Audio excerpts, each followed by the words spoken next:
കണ്ണുകൾ വെച്ച് പ്രാർത്ഥിക്കാം. നല്ല ദൈവമേ, പരിശുദ്ധനായ കർത്താവെ, നിരപ്പെട്ട നല്ല സമയത്തിലാൽ സ്തുതിക്കുന്നു കർത്താവെ. പ്രത്യേക കർത്താവെ, CA മീറ്റിംഗുമായി കർത്താവെ കടന്നു വരുന്നു കർത്താവെ. സ്തോത്രം. ഇന്നത്തെ പ്രോഗ്രാമിനെ അനുഗ്രഹിക്കുമാറാകണമെന്ന് പ്രാർത്ഥിക്കുന്നു. എല്ലാ പ്രോഗ്രാമുകളും ഏറ്റവും അനുഗ്രഹിക്കപ്പെടുവാൻ സഹായിക്കണമെന്ന് പ്രാർത്ഥിക്കുന്നു കർത്താവെ.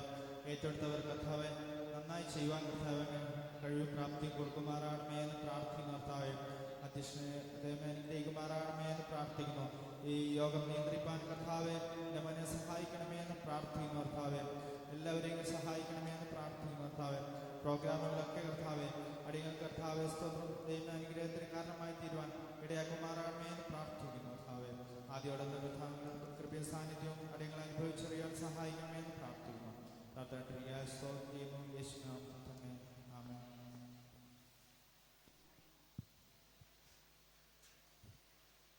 പ്രിയപ്പെട്ട സുനിൽ മാഷിനെ മീറ്റിംഗിന്റെ അധ്യക്ഷ സ്ഥാനത്തേക്ക് ക്ഷണിച്ചുകൊള്ളുന്നു. സുനിൽ മാഷ് മുന്നോട്ട് കടന്നു വന്ന് അധ്യക്ഷ സ്ഥാനം നിർവഹിക്കും. ബഹുമാനപ്പെട്ട പാസ്റ്റർ, CAന്റെ സെക്രട്ടറി, പ്രിയപ്പെട്ടവരെ, ഇന്നത്തെ നമ്മുടെ CAയുടെ പ്രോഗ്രാമുകൾ ആരംഭിക്കുകയാണ്. ആദ്യമായി ഈ CAയുടെ കഴിഞ്ഞ പ്രാവശ്യത്തെ CA പ്രോഗ്രാമിൻ്റെ റിപ്പോർട്ട് അവതരണമാണ്. അതിനുവേണ്ടി നമ്മുടെ CAൻ്റെ ചുമതല വഹിക്കുന്ന ജിജോനെ ക്ഷണിക്കുന്നു.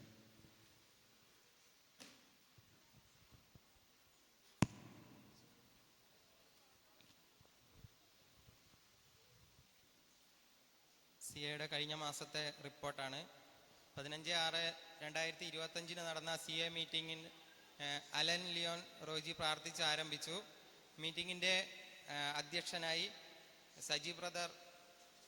മീറ്റിംഗിൻ്റെ അധ്യക്ഷൻ സജി ബ്രദർ ആയിരുന്നു. വളരെ ഭംഗിയോടുകൂടി അദ്ദേഹം ആ മീറ്റിംഗ് കൈകാര്യം ചെയ്തിരുന്നു. വളരെ മനോഹരമായ ഗാനങ്ങളുമായി സൂസമ്മാൻറ്റി, സിയോണ, ജ്യോതിഷ് എന്നിവർ ആലപിച്ച് ബൈബിൾ റെഫറൻസ് സിസ്റ്റർ ഷേവ അവതരിപ്പിച്ചു. സ്പെഷ്യൽ പ്രോഗ്രാമുകളുമായി അബിയാസർ ഷിജു, നവോമി ബിനു, ജസ്വിൻ ജേക്കബ് എന്നിവർ കടന്നു വന്നു. ശേഷം മനോഹരമായ ഒരു പ്രസംഗം ബ്രദർ സുനിൽ മാഷിലൂടെ നമ്മൾക്ക് കേൾക്കുവാൻ സാധിച്ചു. ബൈബിൾ കിസ് ഷീബാൻറ്റിയും അവതരിപ്പിച്ചു. തുടർന്ന് മീറ്റിംഗ് പ്രാർത്ഥിച്ച് അവസാനിപ്പിച്ചു. വളരെ ചെറിയൊരു റിപ്പോർട്ടായിരുന്നു. ഈ റിപ്പോർട്ട് സമർപ്പിക്കുന്നു.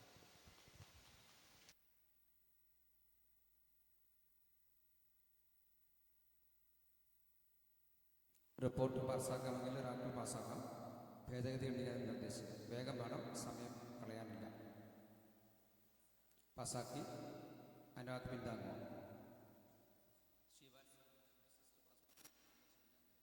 ശരി, നമ്മുടെ ഈ CAയുടെ ഫസ്റ്റ് പ്രോഗ്രാം ഉപന്യാസമാണ്. ഉപന്യാസം അവതരിപ്പിക്കാൻ വേണ്ടി മേരി ടീച്ചർ ക്ഷണിക്കുന്നു.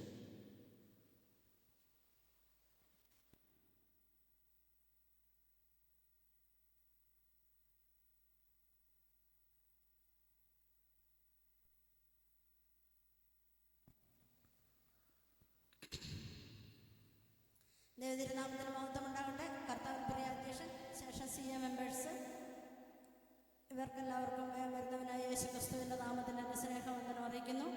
ഉപന്യാസം വായിക്കുക എന്നാണ് എല്ലാവരും പറയാറ്. ഉപന്യാസം വായിക്കാൻ ഇന്ന് എൻ്റെ ബാഹ്യ കണ്ണുകൾക്ക് ശക്തി പോരാ. ആയതിനാൽ ഞാനിന്ന് ഉപന്യാസം വായിക്കുന്നില്ല. എങ്കിലും എന്നെ ദൈവം ബോധിപ്പിച്ച ചില വാക്കുകൾ ദൈവസന്നിധിയിൽ പറഞ്ഞിട്ടിരിക്കാനായിട്ട് ഞാൻ ആഗ്രഹിക്കുന്നു. കഴിഞ്ഞ മാസത്തെ ഉപന്യാസവും എൻ്റെ പേരിലായിരുന്നു ഉണ്ടായിരുന്നത്. എങ്കിലും എനിക്ക് അത്യാവശ്യമായിട്ട് കോഴിക്കോട്ടേക്ക് യാത്ര പോകേണ്ടതുകൊണ്ട് ആ മീറ്റിങ്ങിൽ എനിക്ക് പങ്കെടുക്കുവാൻ സാധിച്ചില്ല. ഞാൻ അന്നും ഒരു ഉപന്യാസം തയ്യാറാക്കി വെച്ചു. അത് വായിക്കാൻ എനിക്ക് കൊണ്ടുവരാൻ പറ്റിയില്ല. ഈ ഞായറാഴ്ച എനിക്ക് കോഴിക്കോട്ടേക്ക് തന്നെ അർജൻറ്റായിട്ട് പോകേണ്ടതുണ്ടായിരുന്നു. അപ്പം ഞാൻ കഴിഞ്ഞ ദിവസം പാസ്റ്ററുകളോട് ഇങ്ങനെ കാര്യം പറഞ്ഞപ്പോൾ പാസ്റ്ററുകൾ പറഞ്ഞു, ആൻറ്റി എന്തായാലും ഇപ്രാവശ്യം വിടുകയല്ല, ആൻറ്റി പോകണ്ടെന്ന് പറഞ്ഞു. ഏതായാലും ഞാൻ അതിനും ഈ ആഴ്ചത്തേക്കും പ്രിപ്പയർ ചെയ്തൊരു ഉപന്യാസം തയ്യാറാക്കി വെച്ചിരുന്നു. പക്ഷേ ദൈവത്തിന് എന്താ ഉദ്ദേശമെന്ന് എനിക്കറിയില്ല. അതും വായിക്കാൻ എന്നെ ദൈവം അനുവദിച്ചിട്ടില്ല. എനിക്ക് വായിക്കാൻ ഇങ്ങനെ കുനിഞ്ഞു നോക്കി വായിക്കാൻ, അക്ഷരങ്ങൾ വായിക്കാൻ വയ്യാത്തൊരവസ്ഥയിലാണുള്ളത്. എങ്കിലും ഇന്ന് പ്രഭാത പ്രാർത്ഥന കഴിഞ്ഞ് എന്തുകൊണ്ടാണ് ഞാൻ ആ പുസ്തകം എഴുതി വെച്ച പുസ്തകവും കൂടി ഇപ്പോൾ ഇവിടെ വന്നപ്പോൾ എൻ്റെ കയ്യിലില്ല. ഞാൻ അതും ഡയറിയൊക്കെ റെഡിയാക്കി വെച്ചാൽ, പക്ഷെ കൊണ്ടുവരാൻ ദൈവം അനുവദിച്ചില്ല. എന്താണെന്ന് എനിക്കറിയില്ല. ദൈവത്തിൻ്റെ ഉദ്ദേശം എന്ത് തന്നെയായിരുന്നാലും ദൈവസന്നിധിയിൽ ഞാൻ താഴ്ത്തുന്നു. താഴ്മയോടെ ദൈവസന്നിധിയിൽ താഴ്ത്തി മറ്റുള്ളവരെ തന്നെക്കാൾ ശ്രേഷ്ഠരെന്നണ്ണി ഇന്ന് പകൽക്കാലം ദൈവസന്നിധിയിൽ അടിയനുമായിരിക്കുന്നു. ദൈവമക്കൾ എന്നെ ഓർത്ത് പ്രാർത്ഥിക്കണമെന്ന് അപേക്ഷിക്കുന്നു. ഇന്നത്തെ ഉപന്യാസത്തിന് ചിന്തയ്ക്കായിട്ട് എന്നെ സന്തോഷിപ്പിച്ച ഒരു വാക്യം വായിക്കുവാനായിട്ട് ഞാൻ ആഗ്രഹിക്കുന്നു. എബ്രായ ലേഖനം 11:1 വാക്യം.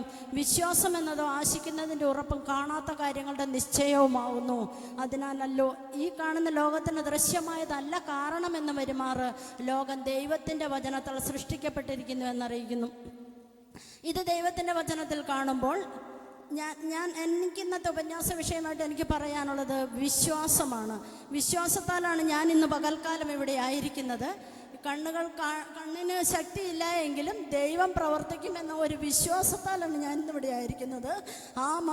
അതിൻ്റെ മധ്യത്തിൽ ക്ഷീണിച്ചു പോകുവാൻ ദൈവം അനുവദിക്കുകയില്ല. പ്രിയ ദൈവമക്കളെ, കഴിഞ്ഞ നാളുകളിൽ നമ്മളുടെ എല്ലാം മുൻപിൽ പ്രതിസന്ധികളും പ്രശ്നങ്ങളും പ്രതികൂലങ്ങളും കടന്നു വന്നപ്പോഴും വിശ്വാസത്താലാണ് നമ്മൾ അതിനെയെല്ലാം തരണം ചെയ്തത്. മറികടക്കാൻ ശക്തിയില്ലാത്ത പല മേഖലകളിൽ ദൈവം നമ്മളെ വിശ്വാസത്തോടെ അക്കരെ എത്തിച്ച ദൈവമാണ്. ആ ദൈവത്തിൻ്റെ സന്നിധിയിലാണ് ഇന്ന് ഞാനും നിങ്ങളുമായിരിക്കുന്നത്.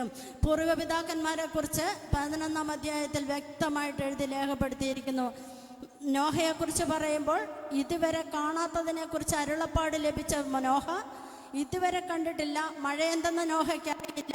ഒരു പെട്ടകമുണ്ടാക്കുവാൻ ദൈവത്തിൻ്റെ ആലോചന കേട്ടപ്പോൾ ദൈവസന്നിധിയിൽ താഴ്മയോട് താഴ്ത്തി സമർപ്പിച്ചുകൊണ്ട് ദൈവം ആലോചന കൊടുത്തതനുസരിച്ച് നോഹ വിശ്വാസത്തോടെ ആ പെട്ടകം നിർമ്മിച്ചു. വിശ്വാസത്തോടെ നോഹ പെട്ടകം നിർമ്മിക്കുമ്പോഴൊക്കെയും നോഹയ്ക്ക് ഒന്നറിയാമായിരുന്നു. നോഹ പലപ്പോഴായി പറഞ്ഞിട്ടുണ്ടായിരിക്കും പലരോട്, നിങ്ങൾ ഈ പെട്ടകത്തിനുള്ളിൽ കയറണമെന്ന്. പക്ഷേ ആരും കയറിയില്ല. വിശ്വാസത്തോടെ ഉറച്ചു നിന്ന് ദൈവസന്നിധിയിൽ താഴ്ത്തി ദൈവം പറഞ്ഞ കാര്യങ്ങൾ അതുപടി നോഹ പെട്ടകം ഉണ്ടാക്കിയപ്പോൾ പെട്ടകം അടയ്ക്കുന്നതിന് മുൻപായി പെട്ടകത്തിനുള്ളിലേക്ക് നോഹയുടെ കുടുംബങ്ങളെല്ലാവരും കടന്നു വന്നത് നമ്മൾക്ക് കാണാൻ സാധിക്കുന്ന ഒന്നാണ്. പ്രിയ ദൈവമക്കളെ, വിശ്വാസത്തിൽ നിന്ന് ഒരു കുടുംബത്തിൽ നിന്ന് ഒരാളെയെങ്കിൽ ദൈവം വിളിച്ച് വേർതിരിച്ചെങ്കിൽ ഉറച്ചു നിൽക്കണം, അടിയുറച്ചു നിൽക്കണം, ദൈവസന്നിധിയിൽ ഉറച്ചു നിൽക്കണം, വിശ്വാസത്തോടെ ഉറച്ചു നിൽക്കണം.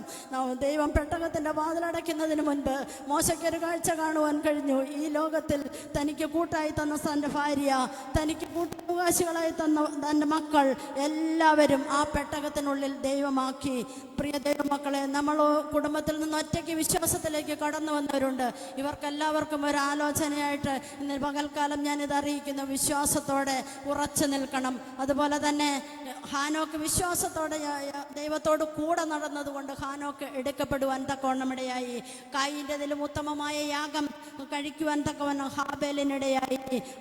അതിനാൽ നീതിമാൻ എന്ന പേര് ലഭിക്കുവാൻ തക്കവണ്ണം ഹാബേലിനിടയായി. പ്രിയ ദൈവമക്കളെ, ഒരിക്കലും പല പ്രയാസങ്ങൾ, ഞാൻ പറഞ്ഞതുപോലെ ജീവിതമാവുന്ന പടകിന് നേരെ ആഞ്ഞടിക്കുന്ന പ്രതികൂലങ്ങളുടെ മധ്യത്തിൽ പിടിച്ചു നിൽക്കുവാൻ വിശ്വാസത്തോടെ അതിൽ നമ്മൾക്ക് കടന്നു പോകുവാൻ ദൈവം ഇടയാക്കും. പ്രതിസന്ധികളെ തരണം ചെയ്യുവാൻ ഈ നാളുകളിൽ ദൈവം നിങ്ങൾക്ക് ഓരോരുത്തർക്കും ബലം നൽകട്ടെ എന്ന ഒരു വാക്കോടുകൂടി ഞാൻ ഉപന്യാസത്തിൽ നിന്ന് വിരമിക്കുവാൻ ആഗ്രഹിക്കുന്നു. അതോടൊപ്പം പ്രിയ സിയ കുട്ടികളോട്, ചെറിയ കുഞ്ഞുങ്ങളുടെ പ്രോഗ്രാമാണല്ലോ, മക്കളെ അനുസരിക്കുന്ന യാഗത്തെക്കാളിലും ഞാൻ കഴിഞ്ഞ ദിവസം ദൈവദാസൻ പാസ്റ്റർ എന്നോട് പറഞ്ഞ ഒരു വാക്കിൻ്റെ പേരിൽ മാത്രമാണ് ഞാൻ അനുസരിച്ചിട്ടാണ് ഇന്ന് പകൽക്കാലം ഇവിടെ ആയിരിക്കുന്നത്.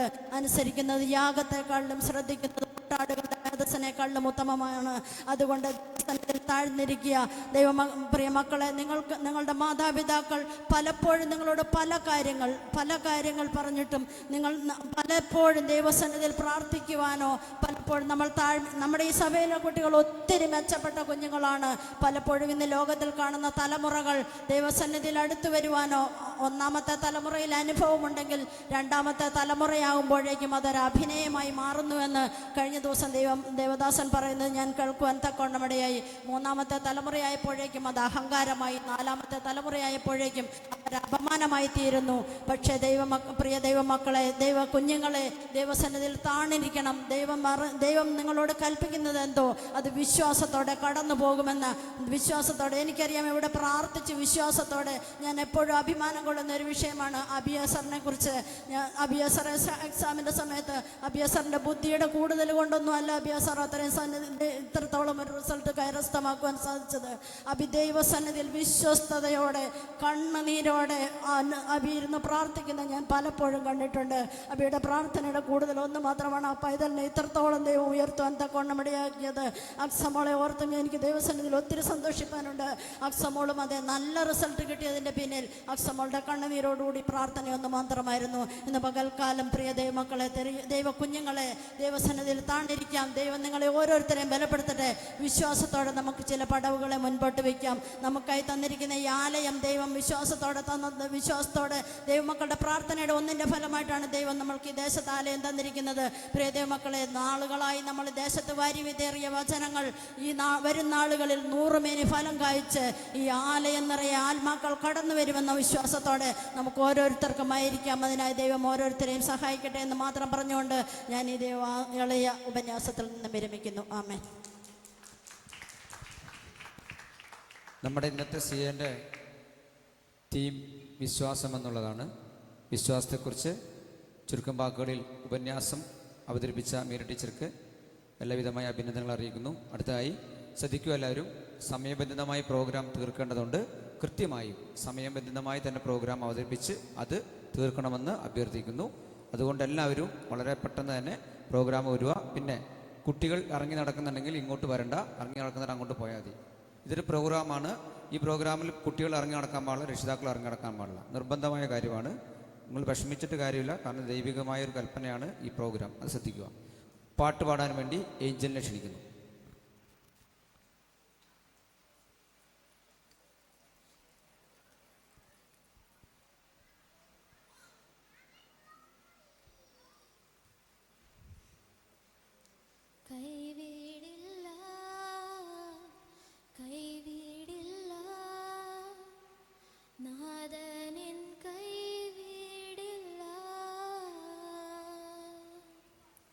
കൊടുങ്കാറ്റടിച്ചാലും നഷ്ടങ്ങൾ വന്നാലും നാഥനൻ കൈവിടില്ല,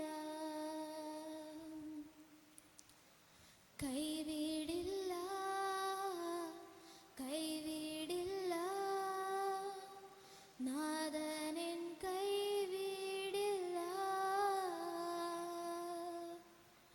കൊടുങ്കാറ്റടിച്ചാലും നഷ്ടങ്ങൾ വന്നാലും നാഥനൻ കൈവിടില്ല. ഈ ദുഃഖത്തിൽ ആശ്വാസമായി ആരുമില്ലല്ലോ, ഈ കഷ്ടപ്പാടിൽ ആശ്രയമായി വേറാരുമില്ലല്ലോ. ഈ ദുഃഖത്തിൽ ആശ്വാസമായി ആരുമില്ലല്ലോ, ഈ കഷ്ടപ്പാടിൽ ആശ്രയമായി വേറാരുമില്ലല്ലോ. നിൻ രൂപം കാണാൻ, നിൻ സ്നേഹമറിയാൻ, നിൻ മാർവിൽ ചാരാൻ എന്നുള്ളം വാഞ്ചിക്കും. നിൻ രൂപം കാണാൻ, നിൻ സ്നേഹമറിയാൻ, നിൻ മാർവിൽ ചാരാൻ എന്നുള്ളം വാഞ്ചിക്കും. കൈവിടില്ല, കൈവിടില്ല, നാഥനൻ കൈവിടില്ല. കൊടുങ്കാറ്റടിച്ചാലും നഷ്ടങ്ങൾ വന്നാലും നാഥനൻ കൈവിടില്ല. ഈ ലോകത്തിൽ ഞാൻ ഏകനായി മാറിയെന്നാലും എൻ ജീവിതത്തിൻ പാതയിൽ ഇരുൾ പരന്നാലും, ഈ ലോകത്തിൽ ഞാൻ ഏകനായി മാറിയെന്നാലും എൻ ജീവിതത്തിൻ പാതയിൽ ഇരുൾ പരന്നാലും, നീ എൻ സങ്കേതം ശാശ്വത പാറ, നിന്നിൽ വസിക്കാൻ എൻ പ്രാണൻ ദാഹിക്കും.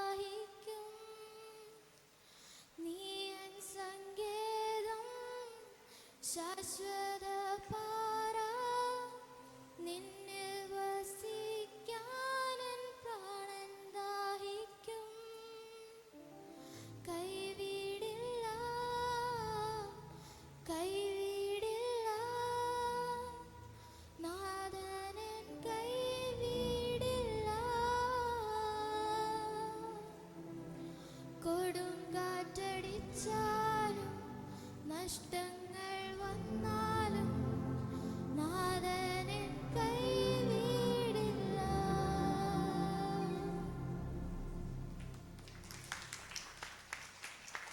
മനോഹരമായി ഗാനം ആലപിച്ച ഏഞ്ചലിന് താങ്ക്സ്. അടുത്തതായി ഒരു ഷോർട്ട് സ്റ്റോറിയാണ്. ഷോർട്ട് സ്റ്റോറി അവതരിപ്പിക്കാൻ വേണ്ടി സുഭാസനിനെ ക്ഷണിക്കുന്നു.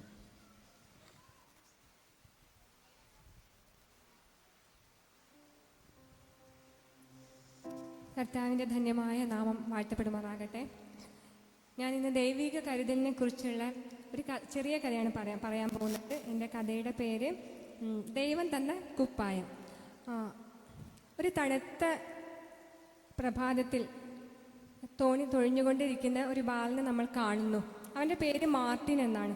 തണുപ്പ് കൂടി വരുന്തോറും അവൻ്റെ ഉള്ളിൽ വലിയ വിഷമം ഭാരത്തോടെ വരുന്നു.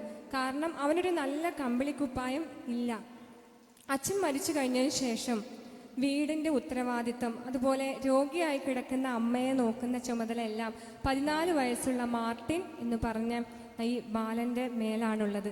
അതുകൊണ്ട് തന്നെ അവൻ ഭാരത്തോടെ ദൈവത്തോട് പറയാൻ തുടങ്ങി, ദൈവമേ, ഈ തണുപ്പ് വർദ്ധിച്ചാൽ എനിക്കൊരു നല്ല കമ്പിളിക്കുപ്പായം ഇല്ലല്ലോ. ഞാൻ എങ്ങനെ വള്ളം തോണി തുഴഞ്ഞ് ഞാൻ എങ്ങനെ എൻ്റെ കുടുംബം പുലർത്തും? ഞാൻ എങ്ങനെ എൻ്റെ അമ്മയ്ക്ക് മരുന്ന് വാങ്ങിക്കൊടുക്കും? അങ്ങനെ അവൻ ഹൃദയത്തിൽ ഒത്തിരി ഭാരപ്പെട്ടു.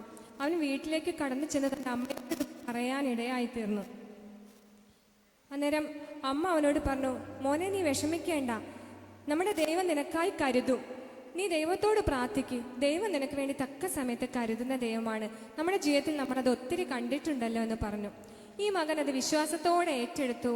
പിന്നെയും അവൻ പതിവ് പോലെ വള്ളം തുഴയാനായിട്ട് കടന്നുപോയി. അങ്ങനെ ഒരു ദിവസം അക്കരെ യാത്രക്കാരെ ആക്കി മടങ്ങി വന്നു കഴിഞ്ഞപ്പോൾ അവൻ്റെ തോണിക്കകത്ത് ഒരു പൊതി കാണുവാൻ തക്കവണ്ണം ഇടയായിത്തീർന്നു. അവൻ ആ പൊതി അഴിച്ചു നോക്കിയപ്പോൾ അവൻ്റെ കണ്ണിൽ അത്ഭുതം കൊണ്ട് അവൻ തന്നെ ദൈവത്തെ സ്തുതിക്കാൻ ഇടയായിത്തീർന്നു. എന്താണ് ആ പൊതിക്കകത്ത് നിങ്ങൾക്കറിയാമോ? ആ പൊതിക്കകത്തതാ മനോഹരമായൊരു കമ്പിളിക്കുപ്പായം. അവൻ ഒത്തിരി സന്തോഷിച്ചു. ഇത് എനിക്ക് വേണ്ടി എൻ്റെ ദൈവം കരുതിയ കമ്പിളിക്കുപ്പായമാണ്. അതിനായി അവൻ ദൈവത്തെ നന്ദി പറഞ്ഞു. വീട്ടിലേക്ക് അവൻ ഓടിച്ചെന്ന് അമ്മയോട് പറഞ്ഞു, അമ്മ പറഞ്ഞതുപോലെ ദൈവം ഇതാ എനിക്ക് മനോഹരമായ ഒരു കമ്പിളിക്കുപ്പായം തന്നിരിക്കുന്നു. ഇത് എൻ്റെ വള്ളത്തിൽ വെച്ച് ആരോ മറന്നു പോയതാണ്. ഞാൻ വൈകുന്നേരം വരെ നോക്കിയിട്ടും ആരും അത് എടുക്കാൻ വന്നില്ല. ഇത് കർത്താവ് നമുക്ക് വേണ്ടി തന്നതാണെന്ന് പറഞ്ഞു. അമ്മ പറഞ്ഞു, മോനെ, ആ ദൈവം കരുതിയത് തന്നെയാണ്. പക്ഷേ എങ്കിലും ഇത് മറ്റൊരാളുടേതല്ലേ? അയാൾ വെച്ച് മറന്നു പോയതാണെങ്കിലോ? അതുകൊണ്ട് നമ്മൾക്കത് എടുക്കണ്ട, അത് പാപമല്ലേ? നീ ഒരു കാര്യം ചെയ്യ്, നീ ആ കമ്പിളിക്കുപ്പായം വീണ്ടും നിന്റെ വള്ളത്തിൽ കൊണ്ടുപോയി വെക്ക്. ആരെങ്കിലും അന്വേഷിച്ച് വന്നാൽ അത് അവർക്ക് കൊടുത്തോ. ദൈവം നിനക്ക് വേണ്ടി വീണ്ടും കരുതിക്കൊള്ളൂ എന്ന് പറഞ്ഞു. അവന് ഒത്തിരി വിഷമം വന്നു. അന്ന് രാത്രി അവൻ ഉറങ്ങാൻ കഴിഞ്ഞില്ല. അവൻ തിരിഞ്ഞും മറിഞ്ഞും കിടന്നു. കർത്താവേ, തണുപ്പ് ഏറി വരുന്നു, എനിക്ക് വാങ്ങാനുള്ള പൈസയില്ല, ചെറിയ വരുമാനമേ എനിക്ക് കിട്ടുന്നുള്ളൂ. വേറൊരു അവകാശം ഇതിന് വന്നു കഴിഞ്ഞാൽ ഞാൻ ശരിക്കും വിഷമിച്ചു പോവും. അങ്ങനെ ഒത്തിരി ഭാരത്തോടെ അവൻ വീണ്ടും ആ കമ്പിളിക്കുപ്പായം എടുത്ത് തുഴയാനായിപ്പോയി. പിറ്റേ ദിവസം അവൻ തുഴഞ്ഞു വന്നപ്പോൾ ഒരു യാത്രക്കാരൻ ആ കമ്പിളിക്കുപ്പായത്തിലേക്ക് നോക്കുന്നത്, ആ പൊതിയിലേക്ക് നോക്കുന്നത് അവൻ കണ്ടു. അയാൾ ചോദിച്ചു, നീ ഈ പൊതി തുറന്നു നോക്കിയോ? അന്നേരം അവൻ പറഞ്ഞു, ഈ പൊതി തുറന്നു നോക്കി. അതിനകത്ത് എന്താ? അതിനകത്തൊരു കമ്പിളിക്കുപ്പായം. ആ സമയത്ത് ആ യാത്രക്കാരൻ പറഞ്ഞു, ഇത് ഞാൻ ഇന്നലെ എൻ്റെ മകൻ, നിന്റെ അതേ പ്രായത്തിലുള്ള എൻ്റെ മകന് വേണ്ടി വാങ്ങിച്ച കമ്പിളിക്കുപ്പായമാണ്. പക്ഷേ ഞാനത് എടുക്കാൻ മറന്നുപോയി. പകരം ഞാൻ എൻ്റെ മകന് പുതിയതൊന്ന് വാങ്ങി. ഇത് നിനക്കിരിക്കട്ടെ, ഇത് നിനക്കായിട്ട് ഞാൻ തരുന്നു എന്ന് പറഞ്ഞു. അത് കേട്ടപ്പോൾ ഈ മോൻ ഭയങ്കര സന്തോഷത്തോടെ അന്ന് പതിവിൽ നേരത്തെ ആ കമ്പിളി കുപ്പായം എടുത്തിട്ട് അമ്മയുടെ അടുത്തേക്ക് ഓടിപ്പോയിട്ട് പറഞ്ഞു, അമ്മയെ ഓടിപ്പോയി കെട്ടിപ്പിടിച്ചിട്ട് അവൻ പറഞ്ഞു, അമ്മ പറഞ്ഞതാണ് ശരി, കർത്താവിൻ്റെ കരുതൽ എത്ര വലുതാണ്. ഹല്ലേലൂയ, സ്തോത്രം. ഈ കഥയിൽ നിന്ന് നമുക്ക് അവർ രണ്ടുപേരും ദൈവത്തെ സ്തുതിച്ചു. പ്രിയ ദൈവമക്കളെ, നമ്മുടെ ഓരോരുത്തരുടെ ജീവിതത്തിലും കർത്താവിൻ്റെ കരുതൽ എത്ര വലുതാണ്. ഇതുപോലെ നമ്മുടെ ജീവിതത്തിലും ആവശ്യങ്ങളിൽ ദൈവം നമുക്ക് വേണ്ടി കരുതിയാണ്. ആ ദൈവത്തെ മഹത്വപ്പെടുത്തിക്കൊണ്ട് ഈ ചെറിയ കഥയിൽ നിന്ന് വിരമിക്കുന്നു. കർത്താവിൻ്റെ കരുതലിനെ ഓർമ്മപ്പെടുത്തുന്ന മനോഹരമായ കഥ പറഞ്ഞ് സുബയ്ക്ക് ആശംസകൾ അർപ്പിക്കുന്നു. അടുത്തായി സ്പെഷ്യൽ പ്രോഗ്രാമാണ്. ഒലീവിയം ഡിയോൺ കടന്നു വരുക. Special programme. ശിഷ്യന്മാരുടെ പേരുകളാണ് രണ്ട് കുട്ടികളും പറയുന്നത്. രണ്ടുപേരും ഒരുമിച്ച് വിളിക്കുകയാണ്, സമയത്തിൻ്റെ പരിമിതി മൂലം.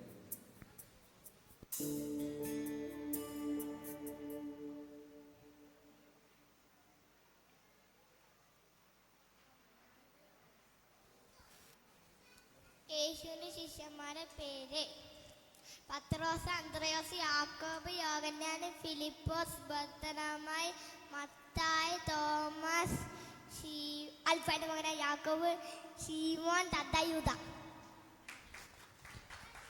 ഒലീവിയ വരുന്നില്ലേ?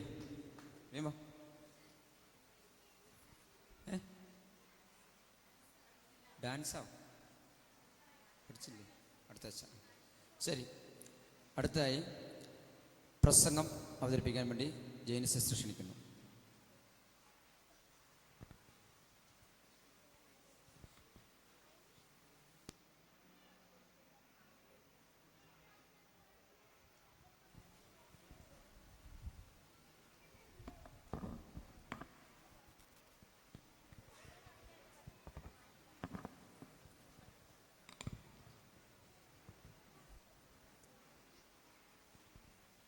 ദൈവനാമം മഹത്വമുണ്ടായിരിക്കട്ടെ. വീണ്ടെടുക്കപ്പെട്ട ദൈവമക്കളോടൊന്നിച്ച് ബഹുമാനപ്പെട്ട അധ്യക്ഷനും ദൈവമക്കളൊന്നിച്ച് ദൈവത്തിൻ്റെ സാക്ഷിയായി നിൽക്കുവാൻ ദൈവം ഒരുക്കി തന്ന സാവകാശത്തെ ഓർത്ത് നന്ദിയോട് സ്തുതിക്കുന്നു. എനിക്കിന്ന് CAയിൽ ദൈവത്തിൻ്റെ വചനം പറയാമെന്നുള്ളൊരു ദൗത്യമാണ്. പ്രിയമക്കളെ, ഞാൻ പ്രത്യേകമായിട്ട് കരുതിയൊന്നുമില്ല. ശാരീരികമായ ക്ഷീണത്താൽ വളരെ ഭാരത്തോടെയാണ് ആയിരിക്കുന്നത്. ശ്വാസം മുട്ടലാലും ചുമയാലും കഴിഞ്ഞ ദിവസങ്ങളൊക്കെയും ആയതുകൊണ്ട് എനിക്ക് പറയാൻ പറ്റുമോ എന്ന് അറിയത്തില്ലായിരുന്നു.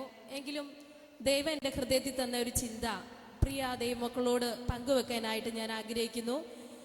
ഞാൻ ഇവിടുന്ന് ദേവദാസൻ ദൈവത്തിൻ്റെ വചനത്തിൽ നിന്ന് പറയുമ്പോൾ എനിക്ക് വളരെ സന്തോഷമുണ്ടായി. എന്നാൽ എൻ്റെ ഹൃദയത്തിലൂടെ കടന്നുപോയ ചിന്തകളാണ് ദൈവത്തിൻ്റെ ദാസൻ ഇവിടുന്ന് പറയുവാൻ ഇടയായി തീർന്നത്. അതുപോണക്ക് ദേവദാസൻ ചില വാക്യങ്ങൾ ഞാൻ വായിച്ച വാക്യങ്ങളാണ് ഇവിടെ വായിക്കുവാൻ ഇടയായി തീർന്നത്. അതുകൊണ്ട് ഒരു വാക്യം നമുക്ക് വായിക്കാം. എബ്രായർ 3:1. അതുകൊണ്ട് വിശുദ്ധ സഹോദരന്മാരെ, സ്വർഗീയ വിളിക്ക് ഓഹരിക്കായുള്ളവരെ, നാം സ്വീകരിച്ചു പറയുന്ന അപ്പോസ്തലനും മഹാപുരോഹിതനുമായ യേശുവിനെ ശ്രദ്ധിച്ചു നോക്കുവിൻ. നമുക്ക് ഈ വചനത്തിൽ നിന്ന് കാണുവാൻ കഴിയും. എൻ്റെ ഹൃദയത്തിൽ ഇടപെട്ട വാക്ക് എന്ന സ്വർഗീയ വിളി എന്നുള്ളതാണ്. അതിനാസ്പദമായിട്ട് ചില ചിന്തകൾ പങ്കുവെക്കാനായിട്ടാണ് ഞാൻ ആഗ്രഹിക്കുന്നത്. സ്വർഗീയ വിളി എന്ന് പറയുവാണെങ്കിൽ നമുക്ക് വിശ്വാസികൾക്ക് സ്വർഗത്തിൽ നിന്ന് ലഭിക്കുന്നതും സ്വർഗത്തിലേക്ക് നയിക്കപ്പെടുന്നതുമാണ്. നമ്മളെ കർത്താവ് വിളിച്ചു വേർതിരിച്ചത് ആ സ്വർഗീയ വിളി നമുക്ക് ലഭിച്ചത് കൊണ്ടാണ് നമ്മളെ വിളിച്ചു വേർതിരിച്ച് നമ്മ ഇന്ന് സഭയിലായിരിക്കുന്നത്. നമ്മൾ സമുദായത്തിൽ ജീവിച്ച ഓരോരുത്തരാണ്. എന്നാൽ ആ സ്വർഗീയ വിളി നമ്മൾക്ക് ലഭിച്ചത് കൊണ്ട് കുഞ്ഞുങ്ങൾ, പല ഭവനത്തിലുള്ളവര് നമ്മൾ ഇവിടെ ഒന്നിച്ച് സഭയായി കൂടി വരുവാനായിട്ട് ദൈവം സഹായിച്ചു. അതുപോലെ അതിനാധാരമായി ചില വാക്യങ്ങൾ ഞാൻ പറഞ്ഞു പോകാം. നിങ്ങൾ പിന്നെ വായിച്ചാൽ മതി, സമയമില്ലാത്തതുകൊണ്ടാണ്.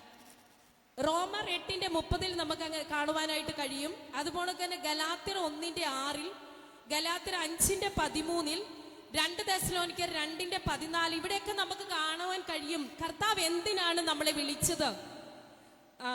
അതുപോലെ 1 തിമോഥെയോസ് 6:12, 1 കൊരിന്ത്യർ 1:9, കൊലോസ്യർ 3:15 ഇവിടെയൊക്കെ നമുക്ക് കാണുവാനായിട്ട് കഴിയും. സമയമില്ലാത്തതുകൊണ്ടാണ് വേഗത്തിൽ ഇങ്ങനെ പറഞ്ഞു പോകുന്നത്.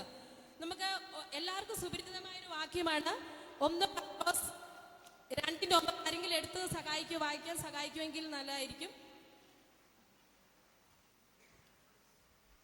1 പത്രോസ് 2:9.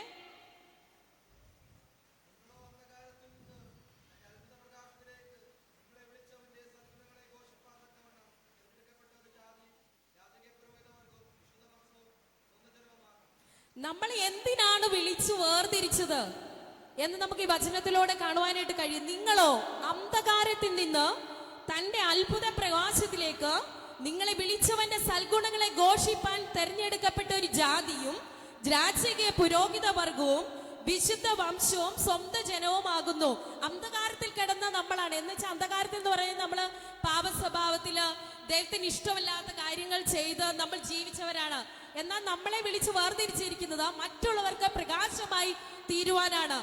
ആ പ്രകാശത്തിലേക്ക് നമ്മളെ കൊണ്ടെത്തിക്കേണ്ടത് നമ്മുടെ ഉത്തരവാദിത്തമാണ്.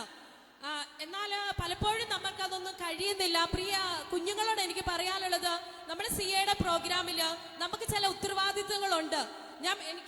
ഞാനത് പറയുന്നില്ല, എനിക്ക് പിന്നെ നാണക്കേടൊന്നുമില്ല. ആന്റിനോട് ഞാൻ പറഞ്ഞു, ആക്ഷൻ സോങ്ങിന് അവനാണ് പേര് കൊടുത്തത്. അന്നേരം അവൻ പറഞ്ഞു എനിക്കത് പറയാനൊന്നും ചെയ്യാൻ പറ്റില്ല. അവനറിയാം, പക്ഷെ അവനത് അനുസരിക്കാതെ. ആന്റി ഇപ്പം അനുസരണത്തിന്റെ കാര്യം കൂടെ പറഞ്ഞു. അപ്പൊ കുഞ്ഞുങ്ങൾ അനുസരിക്കാതെ വരുമ്പം നമുക്കത് വലിയൊരു വിഷമമാണ്. അപ്പൊ കർത്താവ് നമ്മളെ വേർതിരിച്ച് എന്തിനാണ്? അതിന് ചില ഉത്തരവാദിത്തങ്ങളുണ്ട്. അത് നമ്മൾ നിറവേറ്റിയേ പറ്റുള്ളൂ. അതുകൊണ്ട് കുഞ്ഞുങ്ങളോട് എനിക്ക് പറയാനുള്ളത്, നിങ്ങളൊക്കെ ഏറ്റെടുത്ത കാര്യങ്ങൾ നന്നായിട്ട് ചെയ്യണം. ഒലിവിയ ആണെങ്കിലും അങ്ങനെ തന്നെയാണ്. എന്തെങ്കിലും പറഞ്ഞാൽ ഷെയിമാണ്, പറയും, വീട്ടിൽ പറയും. പക്ഷെ ഇവിടെ വന്ന് ചെയ്യുവാനായിട്ട് ഒത്തിരി മടി കാണിക്കും. അവർക്കറിയാം, പക്ഷെ അവരത് ചെയ്യുകയില്ല. എന്നാൽ ഈ ദിവസങ്ങളിൽ നമ്മൾ ഓരോരുത്തരും നമ്മളെ വിളിച്ചത് എന്തിനാണെന്നുള്ള ഉത്തമ ബോധ്യത്തോടു കൂടെ മാത്രമാണ് മുന്നോട്ട് പോകേണ്ടത്. അതിന് ചെറിയൊരു ഉദാഹരണം ഞാൻ പറയാം. ഒരിക്കൽ മുനിസിപ്പാലിറ്റി ക്ലീൻ ചെയ്യാനായ ഒരു കാളവണ്ടി ഉണ്ടായിരുന്നു. ഒരു മനുഷ്യൻ അതിനെ ലേലത്തിൽ മേടിച്ച് അതിനെ കൊണ്ടുപോകുമ്പോൾ ഈ കാളവണ്ടി ചപ്പുകളും ചവറുകളും ഉള്ള സ്ഥലങ്ങളിലൊക്കെ അങ്ങ് നിൽക്കും. അപ്പൊ ഈ മനുഷ്യന് വല്ലാത്തൊരു ദേഷ്യവും, എന്താണ് ഈ കാളവണ്ടി ഇങ്ങനെ ചെയ്യുന്നത്, ഈ കാള ഇങ്ങനെ ചെയ്യുന്നത് എന്ന് പറയാനിടയായി തീർന്നു. അങ്ങനെ ഒത്തിരി പ്രാവശ്യം ഈ കാളയെ അനുസരിക്കാനായിട്ട് ശ്രമിച്ചു. പക്ഷെ കാളെ അനുസരിക്കുവാനായിട്ട് തയ്യാറായില്ല. അങ്ങനെ ഈ മനുഷ്യൻ വിചാരിച്ചു, ഈ കാളേനെ ഇനി അറുപ്പുകാർക്ക് കൊടുക്കാം. അങ്ങനെ ഈ കാളയെ അറുപ്പുകാർക്ക് കൊടുത്തു. നമുക്ക് ഇതെവിടെ എനിക്ക് പറയാൻ കഴിയുന്നത്, ഈ കാളവണ്ടി ആ ചെയ്തു വന്നിരുന്ന ജോലി എന്താണ്? ആ ചപ്പുചവറുകൾ പിറക്കി കൊണ്ടുപോകുക, അത് ക്ലീൻ ചെയ്യാന്ന് മാത്രം. എന്നാൽ അതിന് നല്ലൊരു സാഹചര്യം ലഭിച്ചപ്പോൾ അതിൽ നിന്ന് വിട്ടുമാറാതെ പഴയ സ്വഭാവത്തിലേക്ക് തന്നെ കടന്നു പോകാനായിട്ട് ഇടയായി തീർന്നു. അങ്ങനെ ഈ മനുഷ്യൻ അതിനെ അത് അറപ്പുകാർക്ക് വിറ്റ് അതങ്ങനെ നമുക്ക് ആ ഒരു ഉദാഹരണം ഞാൻ പറഞ്ഞു വന്നത് 2 കൊരിന്ത്യർ 5:17 പറയുന്നു, ഒരുത്തൻ ക്രിസ്തുവിലായാൽ പുതിയ സൃഷ്ടിയാകുന്നു, പഴയത് കഴിഞ്ഞു പോയി, ഇതാ പുതുതായി തീർന്നിരിക്കുന്നു. നമ്മളെയൊക്കെ വിളിച്ചത് പുതിയ കാര്യങ്ങൾ ദൈവത്തിന് വേണ്ടി ചെയ്യുവാനും ദൈവത്തിൽ നിന്ന് ചിലത് പ്രാപിക്കാനുമാണ്. എന്നാൽ പലപ്പോഴും നമ്മൾക്ക് പ്രശ്നങ്ങൾ, പ്രതികൂലങ്ങൾ, പ്രതിസന്ധികൾ കടന്നു വരുമ്പോൾ അതൊന്നും നമുക്ക് ചെയ്യുവാനായിട്ട് കഴിയുന്നില്ല. പ്രിയ ദൈവമക്കളെ, നമ്മളെ ദൈവമാക്കി വെച്ചിരിക്കുന്നത് ഈ പ്രോഗ്രാം എന്നൊക്കെ പറയുന്നത് ഇതൊക്കെ ഒരു ആത്മീയ കൂട്ടായ്മയാണ്. ദൈവം നമുക്ക് വേണ്ടി കരുതി വെച്ചിരിക്കുന്നതാണ്. ഇത് മുഖാന്തരം നമ്മുടെ ജീവിതത്തിനും മറ്റുള്ളവർക്കും ഒരു ആത്മീയ വർധനമാണ് കാണുവാനായിട്ട് കഴിയുന്നത്. അതുകൊണ്ട് ദൈവം എന്തിനാണ് നമ്മളെ വിളിച്ചത്, എന്തിനാണ് നിർത്തിയിരിക്കുന്നത്, നമുക്ക് ഉത്തമ ബോധ്യമുണ്ടാകണം. അതുകൊണ്ട് കുഞ്ഞുങ്ങളും എല്ലാ ദൈവമക്കളും ആ വചനത്തിന്റെ അടിസ്ഥാനത്തിൽ മുന്നേറുവാൻ ദൈവം നിങ്ങളെല്ലാം സഹായിക്കട്ടെ എന്ന് പറഞ്ഞുകൊണ്ട് എന്റെ കൊച്ചു മെസ്സേജിൽ നിന്നിരുന്നു കൊള്ളുന്നതാണ്. ഒരു വിശ്വാസിന്റെ വിളിയും തെരഞ്ഞെടുപ്പും എന്താണെന്ന് വ്യക്തമാക്കുന്ന ഒരു പ്രസംഗമാണ് നമ്മൾ കേട്ടത്. പ്രസംഗം അവതരിപ്പിച്ച ജെനിസിസ്റ്റർക്ക് അഭിനന്ദനങ്ങൾ. അടുത്തതായി നമ്മൾ Bible reference Sheeba Shiju Bible reference അക്സയ്ക്ക്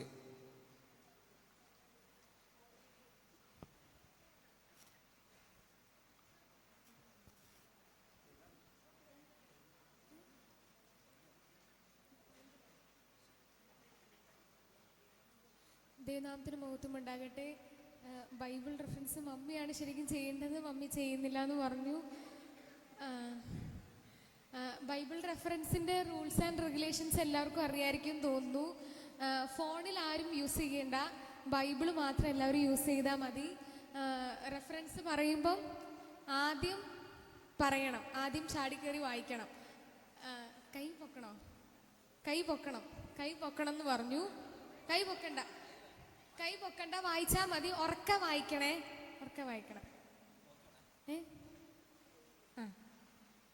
ആദ്യത്തേത്, എല്ലാവരും ബൈബിളൊക്കെ എടുത്തില്ലേ? ബൈബിൾ അടച്ചു വെച്ചോ, ഇപ്പൊ തുറക്കണ്ട, ഞാൻ പറയാം. ന്യായാധിപന്മാർ 19:5. ന്യായാധിപന്മാർ 19:5. ആ ആൻറ്റി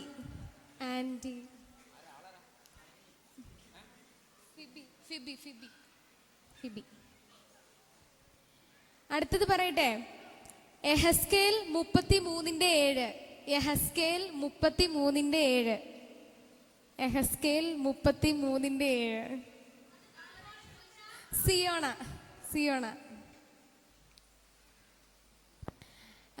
അടുത്തത് സദൃശവാക്യങ്ങൾ 26:26.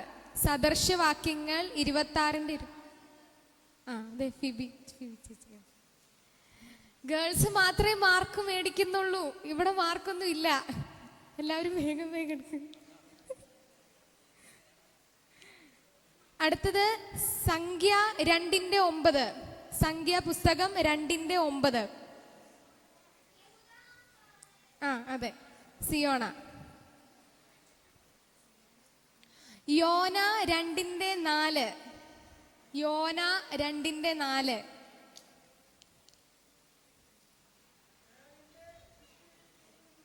അതാ അബി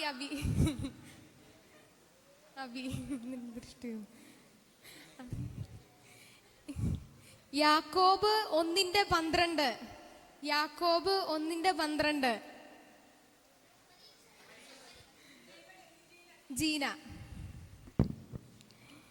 അടുത്തത് ദാനിയേൽ 3:12. ദാനിയേൽ 3:12. ദാനിയേൽ അല്ലേ, ബാബേൽ സംസ്ഥാനത്തിലെ അല്ലേ. ജസ്വിൻ ചേട്ടൻ ഇംഗ്ലീഷിൽ വായിച്ചു. ജസ്വിൻ ചേട്ടൻ ഹിന്ദിയിലും വായിക്കാം.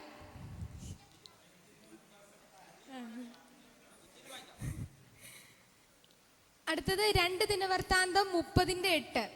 2 ദിനവൃത്താന്തം 30:8. 8. ആകിയാൽ നിങ്ങളുടെ പിതാക്കന്മാർ അല്ലേ, ജസ്വിൻ ചേട്ടായി. അടുത്തത് ഇരമ്യാവ് 22:9. ഇരമ്യാവ് 22:9.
ദൈവത്തിന് വിശ്വാസം ചെയ്യുന്നു സ്തുതിക്കുന്നു.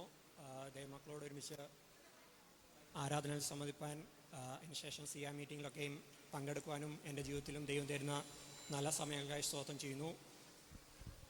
നമുക്ക് പാസ്റ്റർ പറഞ്ഞ ഇതിലാണ് ഞാൻ ഈ ഒരു സന്ദേശം ചെറുതായിട്ടൊരു ഞാൻ കടന്നു പോകുന്ന, ഞാൻ കാണുന്ന കുറച്ച് പേഷ്യൻസ്, ഞാൻ ഫേസ് ചെയ്യുന്ന കുറച്ച്